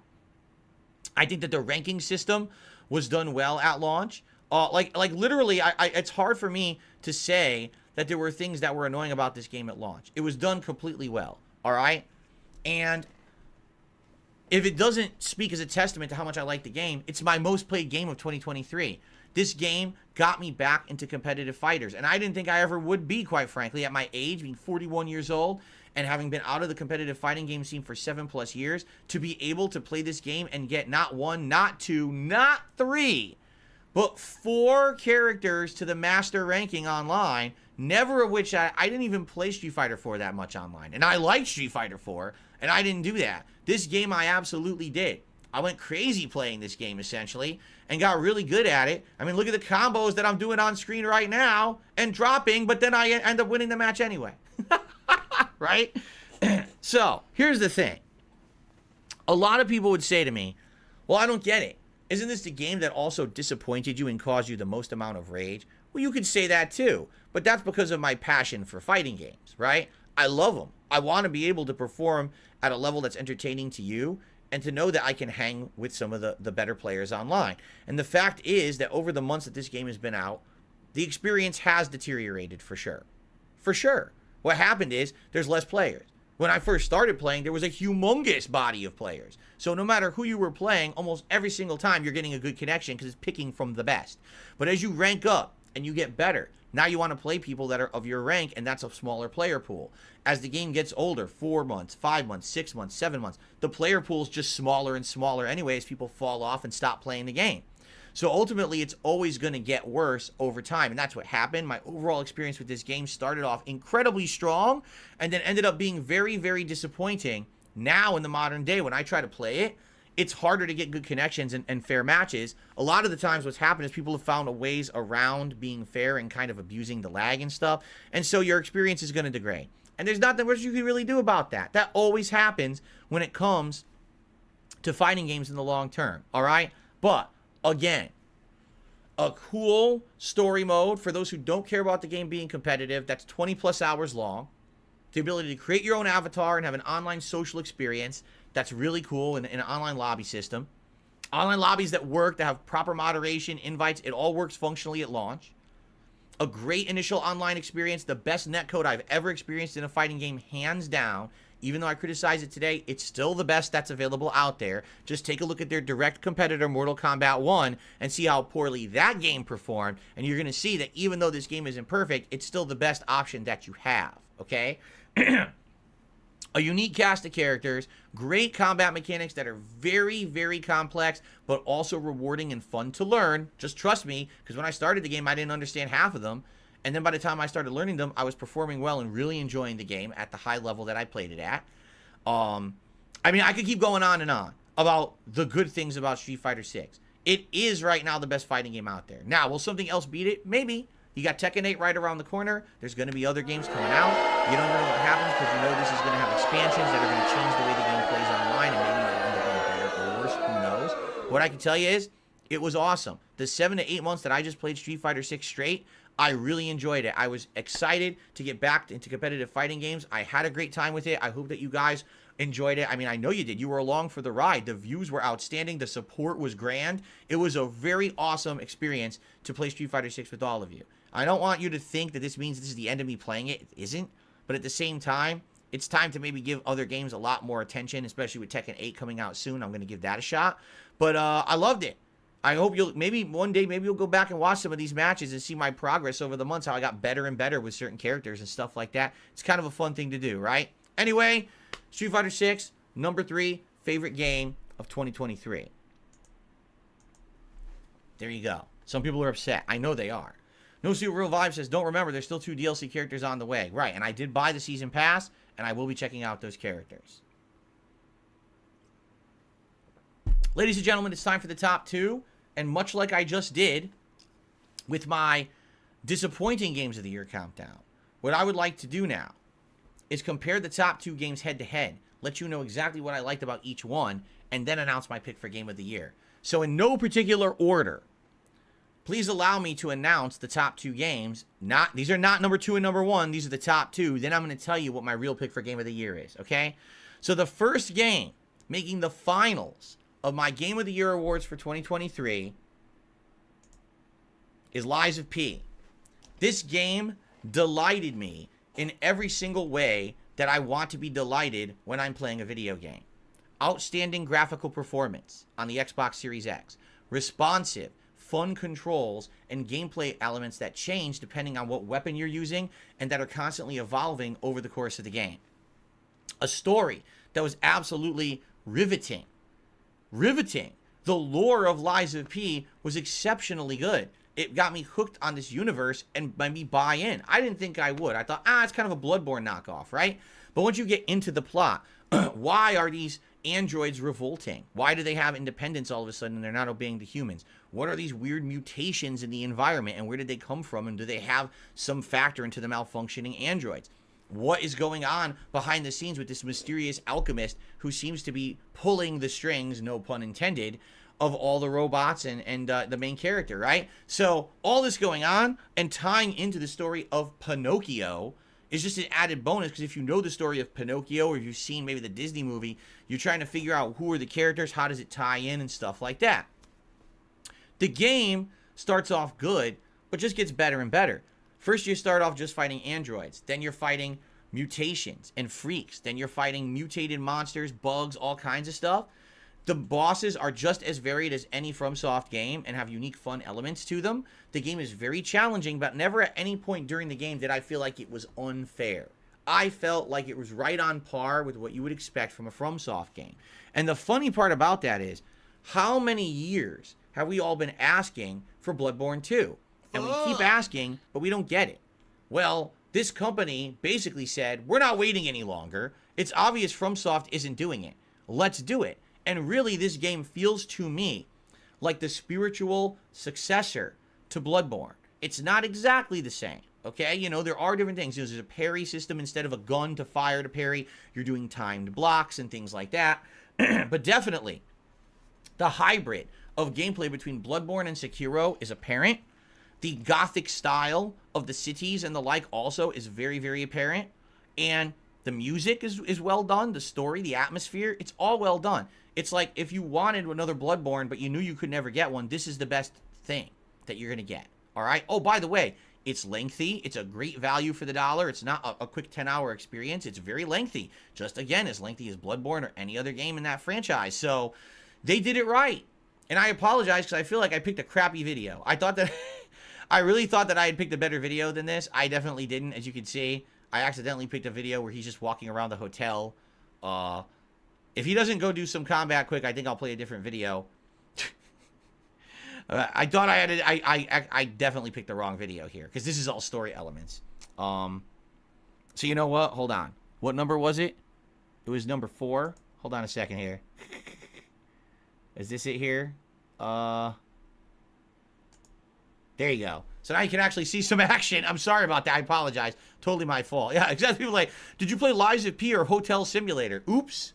So here's the actual Lies of P here. So anyway, yeah, really fun game, you know? And the only disappointment is I really wish that it was from FromSoft. I wish FromSoft had made it. I really do. Because it's sad that FromSoft kind of gave up on Bloodborne. I don't know if it was because of that. The rumors are that that game was made in conjunction with Sony and there were rights issues or something like that. I don't know. I wish that this was Bloodborne 2. But I think we kind of accept it now. We're never going to get a Bloodborne 2. So to see another company actually put in the effort to make a game that's just as good as Bloodborne is well appreciated. And in a year that did have other FromSoft knockoffs like Wolong Fallen Dynasty and Lords of the Fallen and these other games that did not live up to the expectation, this game far exceeded it. When I started playing Lies of P, I didn't expect it was going to be this good at all. Like, I thought it would be maybe decent, but I'm always skeptical when I go to play one of these kind of FromSoft knockoff games. So for me, I was like, maybe I'll check it out, maybe I won't. Then they announced it's on Game Pass. And I was like, okay, now I'm more apropos to check it out. And by the way, we're back to the hotel. I definitely picked the wrong clips. But anyway, I loved it. I really did. And you guys did too. I know earlier I said that probably Resident Evil 4 was the most viewed playthrough of the year. This was probably a close second. You guys always showed up for these streams in droves. You supported them. You engaged with them. You love when I'm playing difficult games. I know that. You love the enjoyment. I'm in the hotel. I'm buying things again. You love the enjoyment when I'm challenged, but I overcome that challenge, right? You know, first I'm getting hammered, but then I come back and I learn the elements and I overcome. That's one of some of the best gameplay that I can put out there. And this game was that. Like, this was the best example of that. So I'm glad that you guys enjoyed it as much. You know, the thing is, a lot of people don't really like to see me go back and do second runs. I would consider maybe doing a second run with a different build at some point. But they've already announced, get this game sold so well, they are absolutely making other games. They're going to make a direct sequel to this, and they're even talking about making other games as well that aren't Lies of P, because this game did so well. So that's great news, and I cannot wait for the next one. But that is not the only game in contention for Game of the Year, because, ladies and gentlemen, there was another game that I was unsure of. A game so long desired, so long, you know, to be developed. And then finally, when it was announced it was being made, it was like, man, I don't know if this is going to be good or not. The original game was good, but definitely had shortcomings. And finally, to hear that this game was being made. And then, when you start playing it and you're like, wow, this is pretty darn good. It's very similar at first to the original game, but it feels more like a serious thriller-style game this time around with horror elements as opposed to just a game that was kind of like story with some repetitive gameplay. Before I get too ahead of myself, let me just say, it's Alan Wake 2, of course. No! A game where there's two protagonists that you switch between on the fly at a certain point in the game. A game that completely picks up the story of Alan Wake 1 from over a decade ago in a great and creative way. Is Alan still stuck in the lake? What's going on around Cauldron Lake? There's now an FBI investigator there to try to figure this out. You've got your investigation of the environments with items. You've got your gunplay against supernatural enemies, but the gunplay is well refined and much better than in the original game. You've got open environments that you can investigate, but you've also got more linear environments inside of confined areas to explore, okay? The other real cool thing about this game is it ties in with the other games that Remedy has made over the last decade. Did you know that Control, their last very popular game, very much makes appearances in this game and has direct ties to it? It happens in the same universe and has crossovers, which is really cool. Did you know that the actor who played the actor who played Max Payne and also is the creator of all these games actually is a main character in this game? Pretty neat. This game also does so many unique things that I've never seen in a video game before. A whole element of narrative where, like, you have to use a big investigation board to put clues together to try to piece together the plot, and then once you hit it right, then it kind of explains more of the plot. And what about that absolutely, positively amazing musical number, the likes of which I've never seen in a video game before? It's like you're in the middle of a giant rock opera, but it's part of the game. And another thing a lot of people don't mention because they didn't even realize it, there's also a whole full-length indie film. It's about 22 minutes long that's in this game, and you can watch it and enjoy it, and it's more of the story, but a lot of people don't know it's in there. They walk right by it and miss it, okay? But the voice acting, the mocap, the transition between the real-life actors and then the in-game representations of the actors, the various different versions of the environments, as you just saw, Alan shifting with light and plot lines between different versions of each room and how they integrate, the quick loading of the graphics between those areas, all right? The creepiness of the plot, always getting you wondering who's doing what. Is it really an evil presence? Is Alan just crazy? Is Alan controlling the environment when he writes? Or is it actually this mysterious Mr. Scratch doing that, right? Giant boss fights, awesome epic parts. This game is really well done. This game is more than twice as good as the original Alan Wake, in my opinion. And I'm happy to see that it got good recognition at the Game Awards and other places because I was nervous. Alan Wake 1 was a good game, but it had a lot of shortcomings. It got very boring by the last half. It was too much repetitive grindiness. The plot was the best part, but the combat was basically a big shortcoming. In this game, there is so much more added to it to make it better, to make it not feel like a repetitive grind. That's why they had those unique scenes in there. By the way, I should bring up the graphical performance of the game was absolutely outstanding. As you can see, it ran absolutely beautifully on the Xbox Series X when I played it. No issues there, no big massive frame rate drops, no crashes, no giant bugs or anything like that. It was a wild ride. Oh, by the way, it's incredibly long too, right? Seriously, like for the value for the dollar, it's a huge game.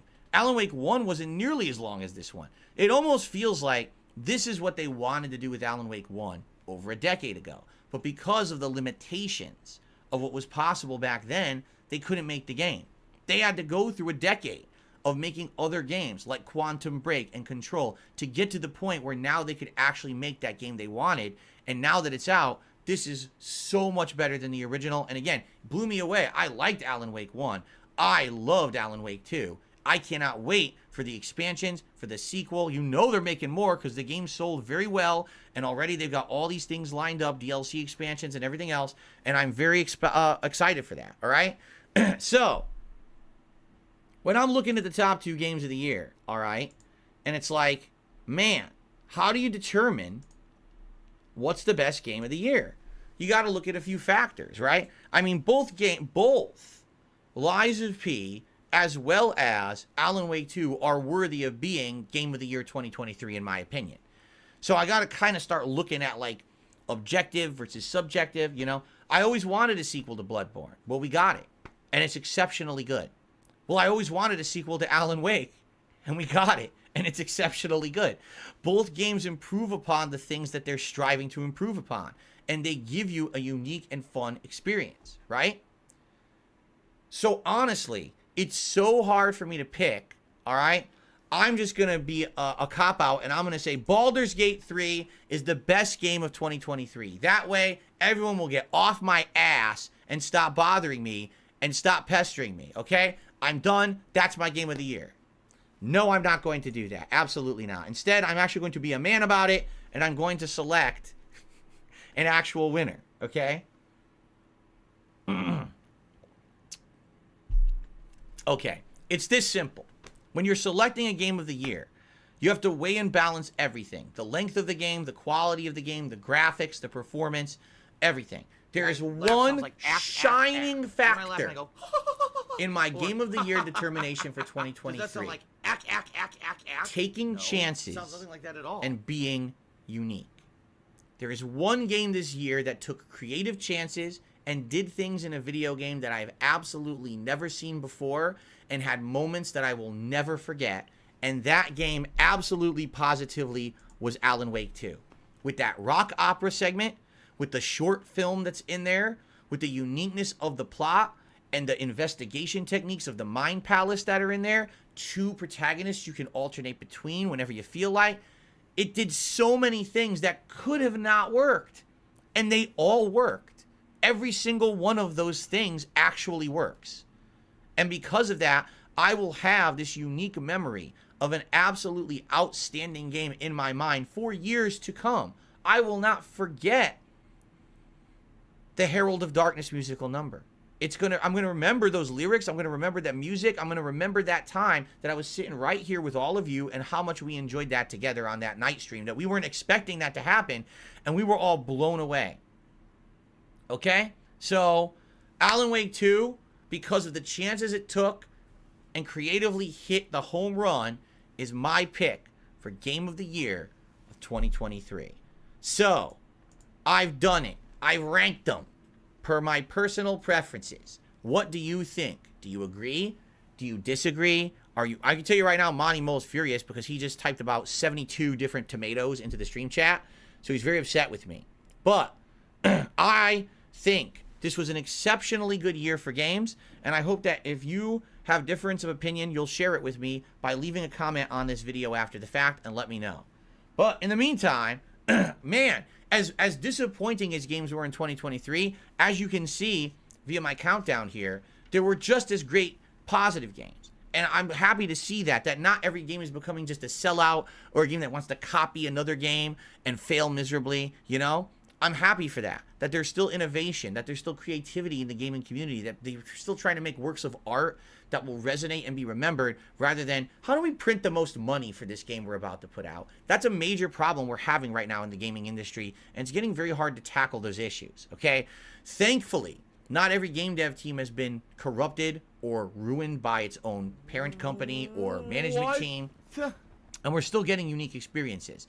So, what will we get in 2024? You know, I'm hopeful for some pretty awesome games. Like a Dragon, Infinite Wealth is looking absolutely amazing. Final Fantasy VII Rebirth is looking superb. But I think we're a little early. Being in January, you never know. Because a lot of these games that look good now might actually end up being disappointments, as we saw in my year-end series this year. But if anything, as long as the sparks of creativity stay alive within these artistic people that are making games, there's hope that there's going to be unique experiences coming, and that's what I'm looking for.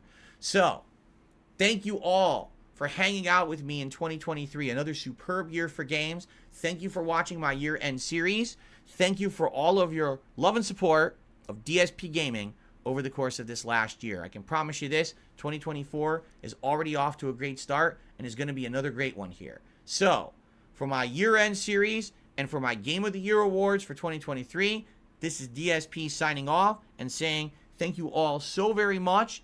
I offer you my gratitude and my thoughts of hopefulness for the new year.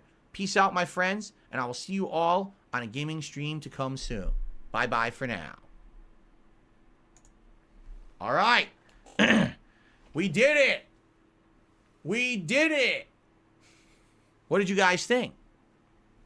Did you like it? Did you hate it?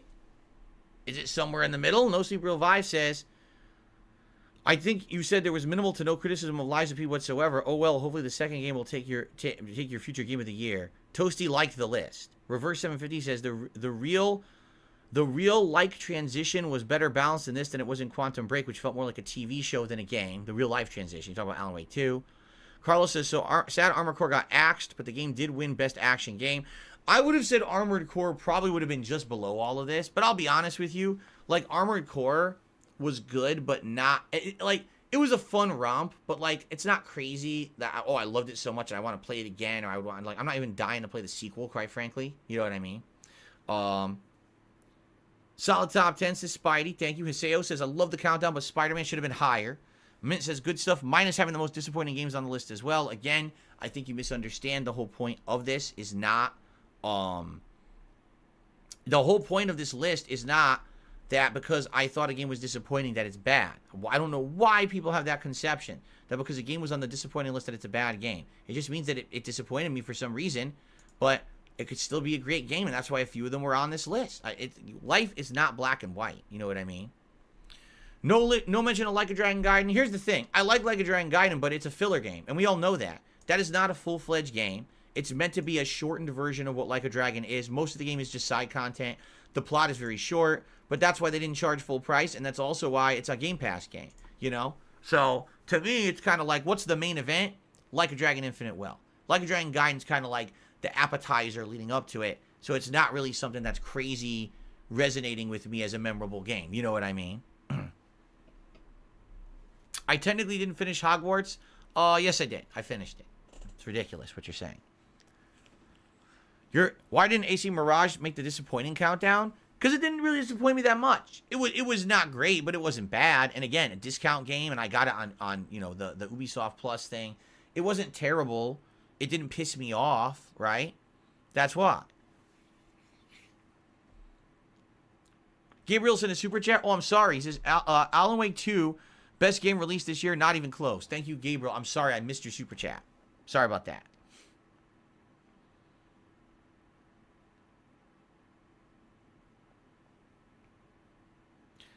Games that have some criticism can still win Game of the Year. Of course. No game is, in my opinion, I've not run into a game that's perfect. You know what I'm saying? At all. So games, being what they are, sometimes you got to accept the good with the bad, and even your favorite game of the year might be one that's flawed, right? Street Fighter 6 has many, many flaws, but it's a superb fighting game. And I recommend it to anyone out there, whether you're casual, whether you're hardcore, whatever your level of enjoyment is, you could still enjoy Street Fighter 6. Even with all the rage I've had towards it and criticism, I still think it's a superb game, and Capcom did an outstanding job. That's why it was so high on my list. You know what I mean? Why no Final Fantasy? Did you not see all the things I said in my disappointment countdown? I didn't like the game at all. So there's no way it's going to be in my best games of the year countdown. DC, thank you. He says, nice countdown. Congrats on Alan Wake 2. I appreciate and respect your opinion on your choice. I personally disagree with you because I liked Lies of P and I loved it. No problem. I get it. Kathleen, re-up in the membership for a month. Like a Dragon is my favorite game, and good night. And you're entitled to your opinion. You have a good night. Lucky Gremlins says good night. I love your list. I got some work stuff to do, so I'll see you tomorrow. All right. Since many of you are now taking off, all right, all I want to say is this, okay? Tomorrow, my final streaming day of the week is going to be Baldur's Gate 3. Well, first we're going to have the podcast. It's going to discuss this countdown and stuff like that. It's going to be Baldur's Gate 3 in the morning. Tomorrow night, a very, very special late night stream. A stream that if you can be here tomorrow night for the late night stream, you're not going to want to miss it. That's all I'm going to say again. I don't want to spoil it. He was T-posing. But I think you're going to absolutely enjoy tomorrow night's stream. If you can make it, please do. It's a mystery surprise stream. If you can't make it, don't worry. I'm going to record it, and it will still be live on this channel after the fact. But I told you, this year, 2024, I got surprises in store. I got new things and improvements, right? I told you. So, tomorrow, It's going to be a good stream. That's all I'm going to say. All right? Hopefully I live up to my promises and my expectations here. Okay? That's all I'm going to say. So please join me tomorrow night for a very special night stream. What's funny is so many people are trying to guess what it is. Right? So many people. You'll see tomorrow night. I have not given you guys a single hint at all. So you're just going to have to see for yourself. Okay? Cool. Guys, I'm going to get out of here because I got to do the daily wrap. I got to upload these videos. I got to do playlists for tomorrow. Streams for tomorrow. You know, I got a lot of stuff to do. So I'm going to get out of here. I want to say thank you again. You guys were awesome. Thank you so much for supporting this stream. It was really nice of you to support this stream. And tomorrow we end the week in a grand fashion, as you will see. All right? Thank you all. Oh, by the way, DC says I have a farewell haiku. I bid you farewell. Until we meet again soon. See you later, friend. Thank you, DC. And thank you all. Great night tonight. Fun. Great positive vibes. I was glad we had positive vibes for the positive stream night. Yesterday was the negative stream. Right? All right. Guys, I'm out of here. Can someone please shut up this dude who's being a Have a good night. See you all in the morning for the final streaming day of the week. Peace out, my friends. Good night. Are you a functional retard? I have to ask.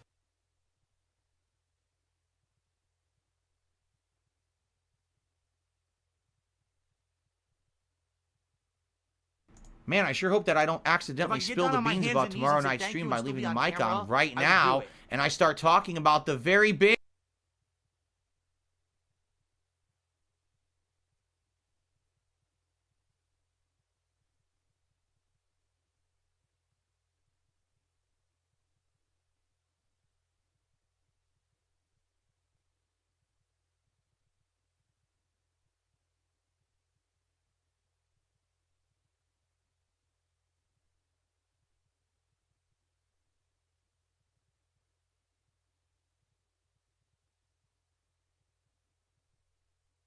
Miserable. Just miserable.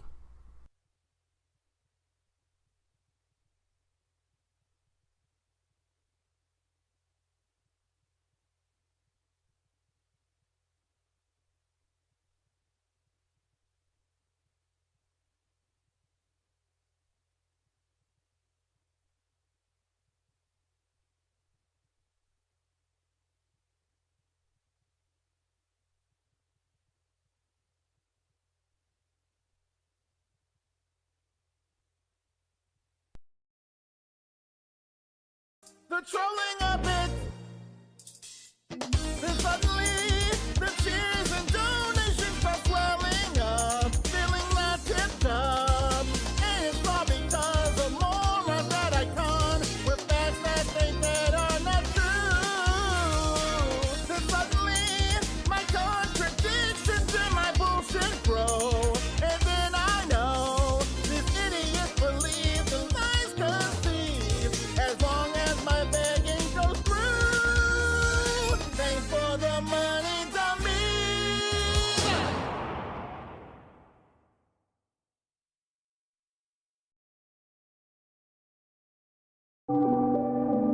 My life today is the best I've ever had. And I mean that. Like, every day I feel like is the best day of my life. Your life is nothing. I love my life. I have so much fun every single day. You're bagging. I love my life. I have so much fun. Everyone hates me. I have an emptiness in my life. Oh man, there's something huge missing from my life. I need a large group of friends. All I do is sit around drinking gin all day. Ladies and gentlemen, I play mobile games. Yes, I spend money on mobile games. I love my life. I have so much fun every single day. You're bagging. I love my life. I have so much fun. Everyone hates me. I love my life. I have so much fun every single day. You're bagging. I love my life. I have so much fun. Everyone hates me. You're still bagging for $10 donations and $20 donations to pay your electric bill, to pay your fucking rent, alright? I get it. I'd hate me too. See you, Phil. Have a good one.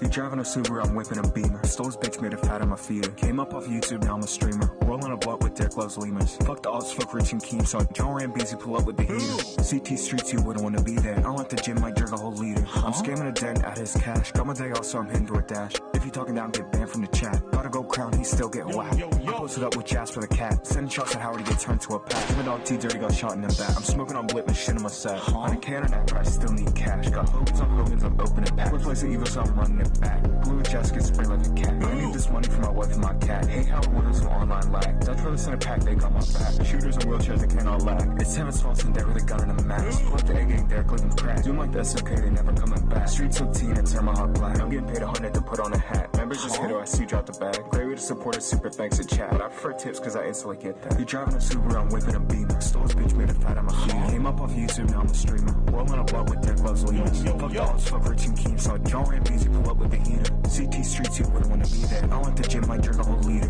I'm scamming a dent out of his cash. Got my day off, so I'm hitting to a dash. If you talking down, get banned from the chat. Gotta go crown, he's still getting whacked. I posted up with Jasper the cat. Sending shots at Howard to get turned to a pack. Even dog T Dirty got shot in the back. I'm smoking on blip and shit in my set.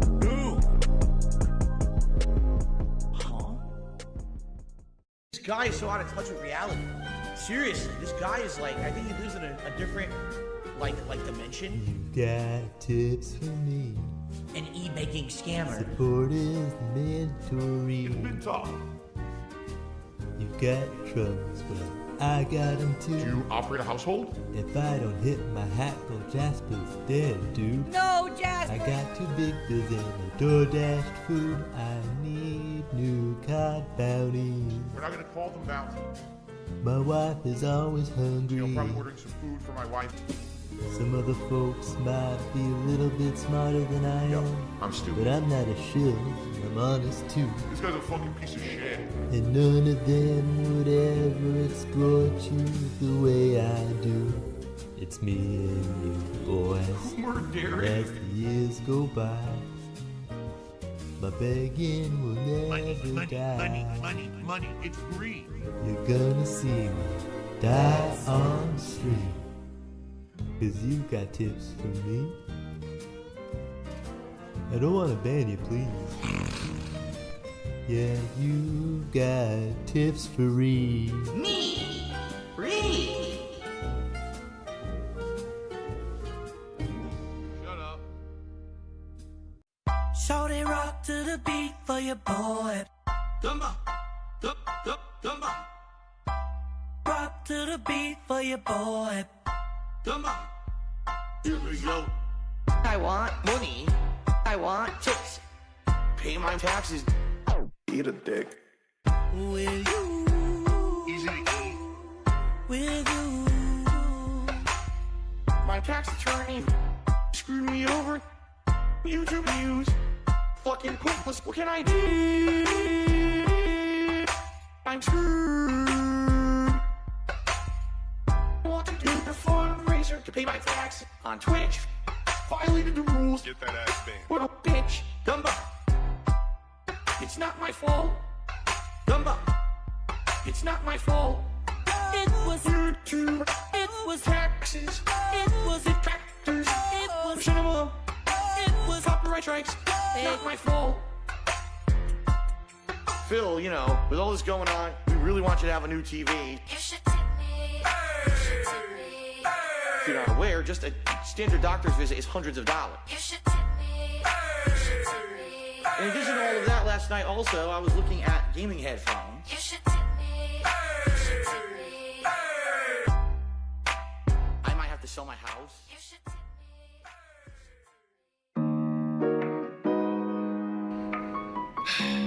It's been a rough year. Why does Phil always have to mention that there's a tips goal on the stream? And why does he have to mention if it's a slow day for contributions? And why does he have to bring that up? Big ups to your dad. And a very slow day for support. Please tip me. I need tips tonight. I jump on stream. Obviously, I need tips. Pay my taxes. Pay my back taxes. Pay my utilities. Pay my mortgage. Pay my internet bill. Pay my utilities. Very slow day for support. Been 47 minutes. And only the third tip of the day. I really appreciate that. I need that way more. Pay my taxes, pay my back taxes, pay my utilities, pay my mortgage, pay my internet bill, pay my utilities. I'm a positive guy. I focus on positivity. I tell you guys every day on my streams, I'm not a person who revels in hurting others to get over. I will put out positive, fun gameplay content for you guys, and I will continue to be successful that way. And if I fail, I fail, but at least at the end of the day, I can say, hey, it was a slow day. It's been a very slow day for support. Please tip me. I need tips tonight. I jump on stream. Obviously, I need tips. Pay my taxes, pay my back taxes, pay my utilities, pay my mortgage, pay my internet bill, pay my utilities. Very slow day for support. Been 47 minutes, and only the third tip of the day. I really appreciate that. I need that way more. Pay my taxes, pay my back taxes, pay my utilities, pay my mortgage, pay my internet bill, pay my utilities. Please tip me. I need tips tonight. I need to pay bills over the weekend. I appreciate those who contribute in any way, but please, if you can tip me, do that rather than these super chats and membership. I need that way more, okay?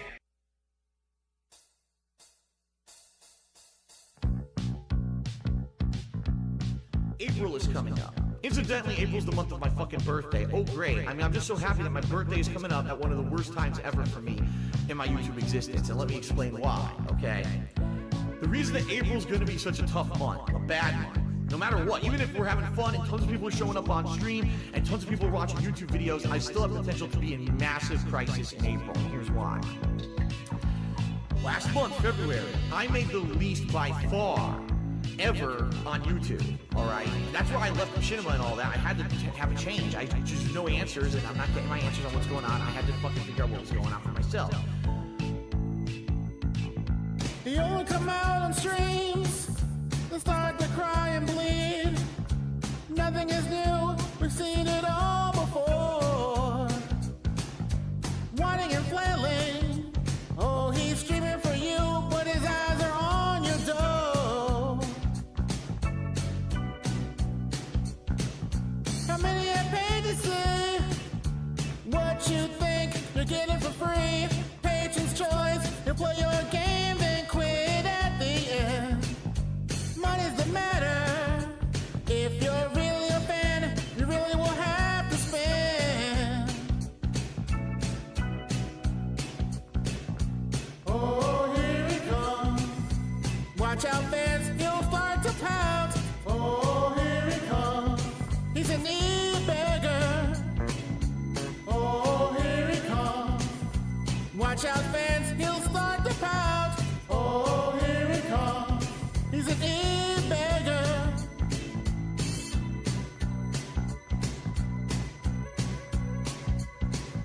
I wouldn't if I were you. I know what he can do. He's petty man, and he could really whip your wallet apart. Catch up with love. Oh, he'll never care, 'cause the fake is in his heart. Oh, here he comes. Watch out, fans, he'll start to pout. Oh, here he comes. He's an e-beggar. Oh, here he comes. Watch out, fans, he'll start to pout. Oh, here he comes. He's an e-beggar. And yeah, this coming April is going to really suck for me financially. I'm literally like hoping and praying that somehow between, like I said, like the birthday present for my parents and people coming out in the next few days to Patreon and people tipping me on stream and Teespring purchases, between all that can come together and be enough somehow to pay my bills for April. I know that there's people, you know, I've talked about other things that I'm doing. For example, my lease with my car right now expires in June. So come June, I'm getting a much more inexpensive car. That'll help me definitely. Sadly, the whole process of me trying to sell my condo in Connecticut is not looking good right now at all. It looks like I'm going to probably end up getting stuck with that condo in the long term, which sucks because that's a big financial drain on me. Oh, here he comes. Watch out, fans, he'll start to pout. Oh, here he comes. Watch out, he's an e-beggar. Oh, here he comes. He's an e-beggar. Oh, he'll start to pout. Oh, here he comes. Here he comes, he's an e-beggar.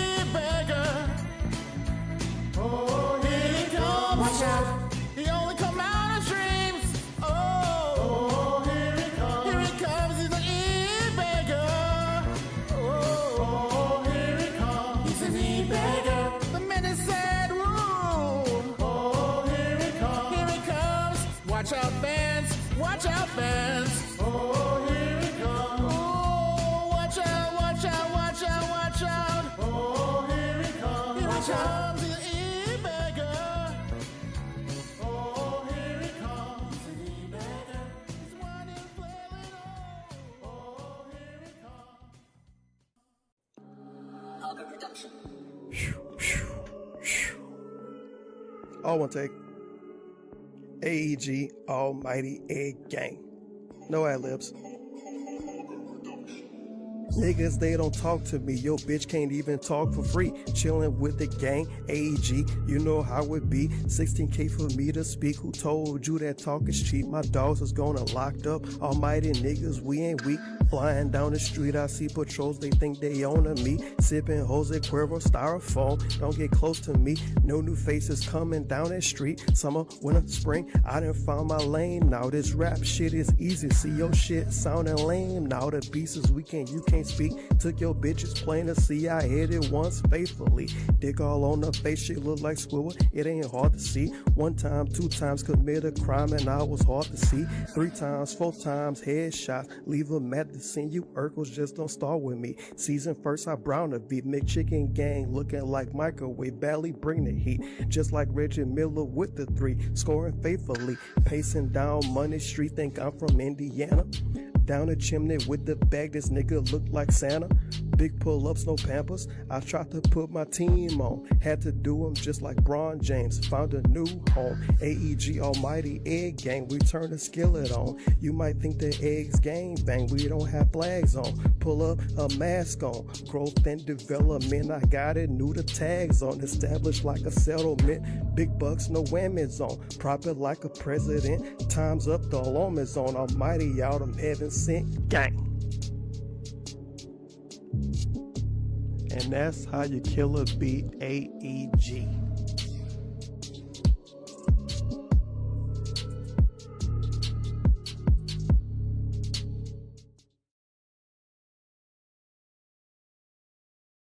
This one's for all my baby girls.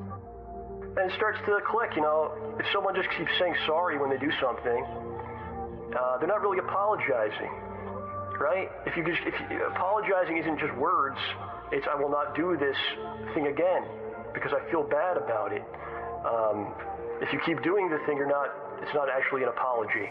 You have no respect for people that are alive, for fucking people that are dead. You don't give a shit about anybody but yourself. You have no respect.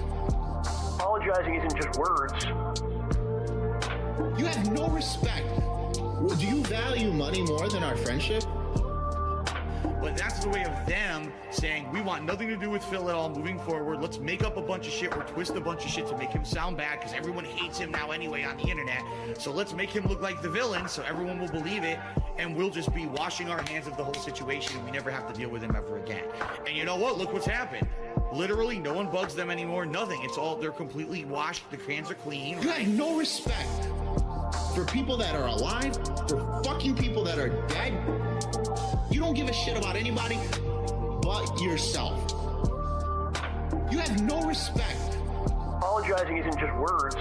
It's I will not do this thing again. You have no respect. Because I feel bad about it.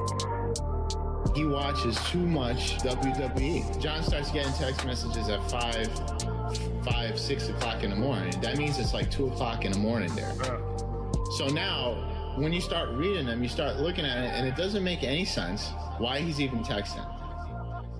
And it's not even coherent. So you start wondering if the guy was, like, if he's been drinking and texting. God, grant me the serenity to accept the things that I cannot change, the courage to change the things I can, and the wisdom to know the difference.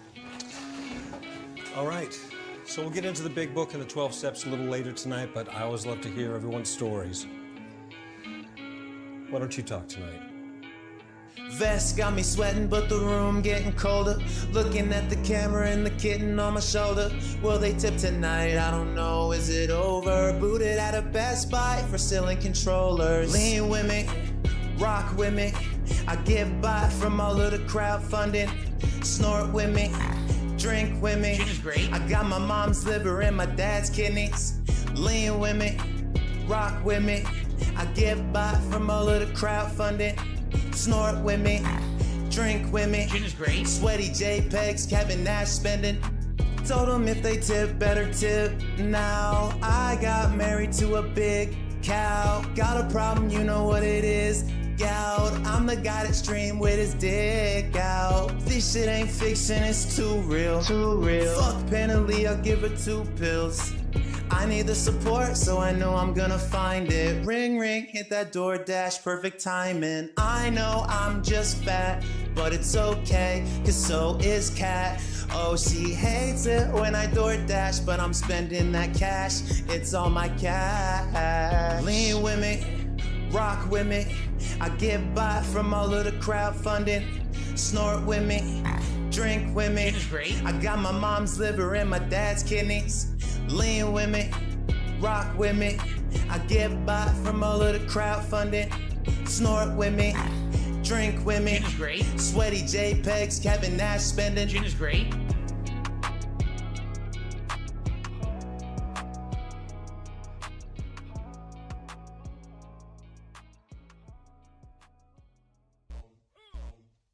Yo, chat is bored. There's been no interaction. Support. Derek, help me. Ask about my favorite shoes. Yay, Rich, talk. What robust trivia will you spam chat with now? Yay, Rich, talk to me. You know what Grande Vest is? Chillin' congested, the sexless. Loser. Pay for my burgers, and then these trolls don't pay for bounties. Somebody tell these assholes who Grande Vest is. Go on Derek's Twitter to see what's the issue. A man it's porn sees and wrestlers he jizzed to. Try look away. It's kinda hard. Big ups, Derek, you're not sick. Chat is just toxic. Derailing my stream with paper plates and slandering. Like you beg for tips and wished Cat was Pandily. What? I'm begging for tips, you mouth droolers. My content is freely supported by high schoolers. There's a high percentile of 6 stars in my roster. I'm mature style as I organize my closet. Stop, Jasper. The lights are not for you. Spray Agent Declawed wet while saying Hello, Drew. I hope. Yay, Rich, talk. My god, your Twitter feed made my Poirel run out. Yay, Rich, talk to How me. much harassment of porn stars will Twitter allow? I wanted to apologize to Reese Robbins, and I wanted to tell Reese that she will always be one of my favorite porn stars to watch. Because you're not rich and you're not famous, and you're not this and you're not that. You had an opportunity to be, but you blew it all. And I said, well, oh well. I'm proud of that. I guess I'm proud to be a loser. This one's for all my baby girls. I'll be the guy on level 1. I streamed myself masturbating. I'll be the guy. Fuck life. I'll be the for the thousands of children. I'll be the guy on level 1. You're still on mission 1. I'll be the guy on level 1. Level 1. Married happily, paycheck to paycheck happily, meaningful relationship, meaningful life with a family. And that, by the way, I have to raise money to pay 2 big bills next week. All my utilities are due next week. Tomorrow, if I stop streaming, I would not be able to get a job. So it would be the end of my life. But outside of that, everything else is good in my life. You know what I mean? So I'll be the guy on level 1. I streamed myself masturbating. I'll be the guy. Fuck life. I'll be the for the thousands of children. I'll be the guy on level 1. You're still on mission 1. I'll be the guy. I'll be the thousands of children. When your life is all positive instead of negative, it's a much better situation. Big ups here, and I can tell you that from personal experience. Look at my life now. I have a beautiful wife. I have a beautiful life with a family, right? Everything here is so much better than what I had before. Why? Because I'm a positive person.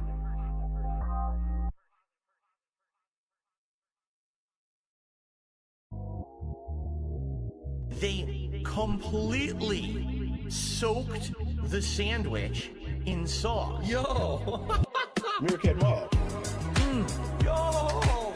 Juicy, tangy, moist, gourmet level burger. That's robust. Safe to swallow, juicy, hangy, moist, cheeseburger, getting all over my face.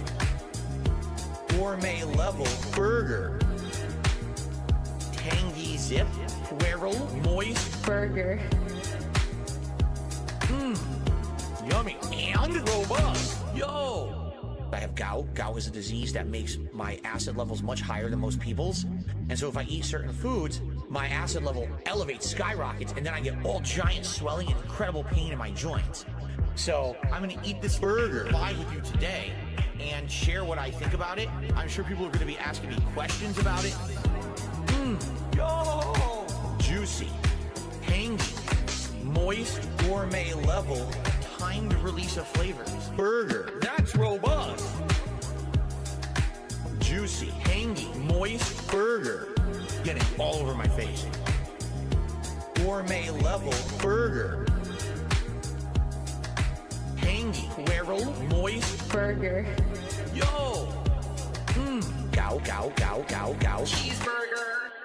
My hand is completely covered in sauce.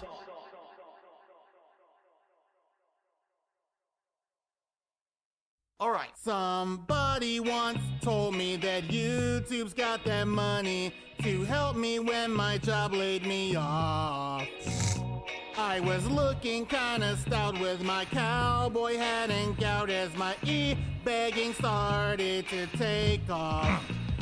Well, the bits start coming and it don't stop coming. Thanks to those fools, I can keep on slumming. Didn't make sense when my views are low. My streams are great, but my critics are slow. It's about me, it's about Reed. So support the world of DSP. I'll never shine if you don't pay. You gotta pay me tons, okay? Okay.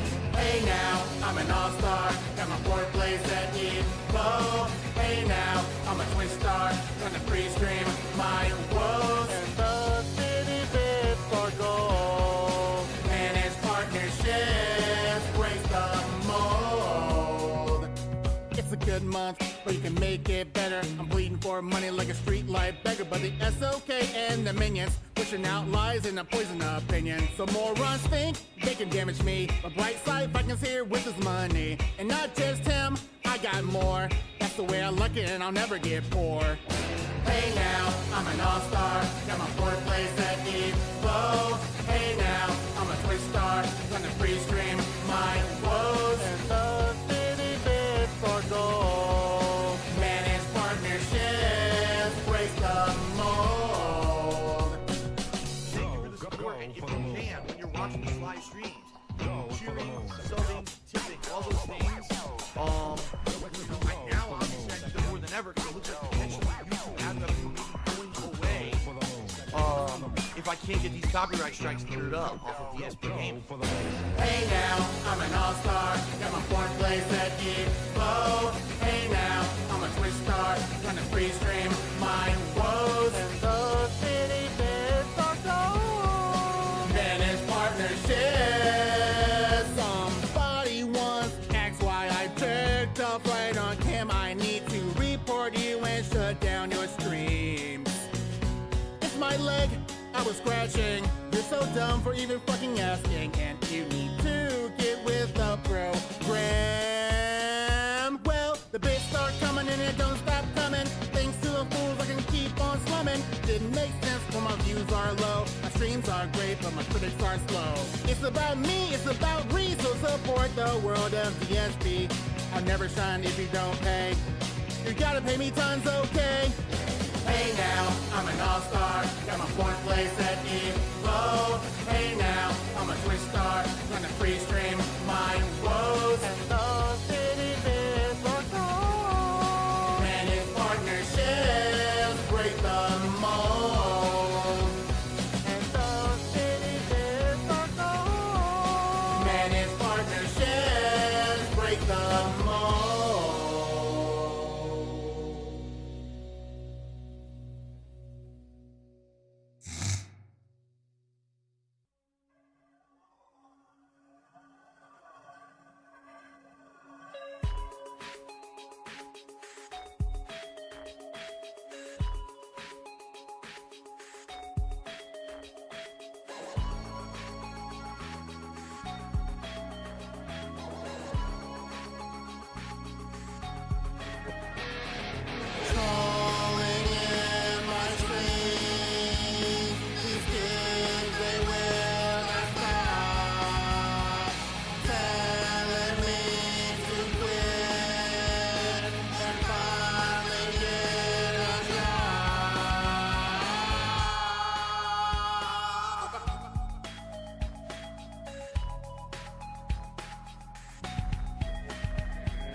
There's something in my chat that pulls away my focus. Debating and hating this lack of positive enforcement that surrounds me is failing. I can't seem to get these morons banned. My mods are closing in. Don't worry, Phil. It's okay. Here's money you can take. Things are back in order. My life's secure. Rolling in my streams. These kids, they will not stop. Telling me to quit and finally get a job. Detractors all over the networks gain up on me. Critiquing, reacting against all laws. I am feeling more motivated. Exhausting how I can't seem to get these morons banned. My mods are coming in. Don't worry, Phil. It's okay. Here's money you can take. Things are back in order. My life's secure.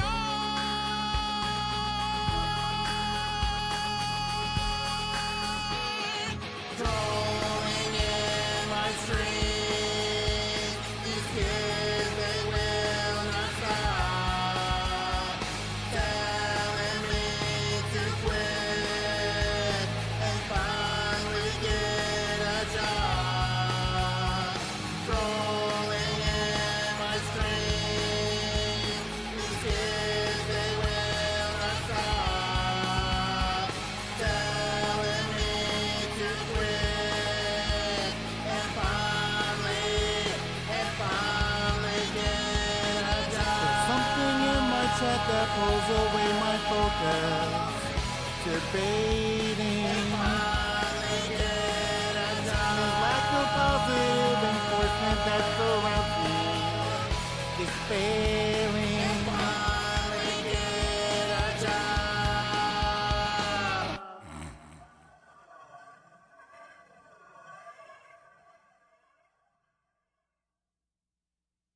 I sat down and I saw a lawyer and talked to the lawyer, and the lawyer said, with your situation, there's really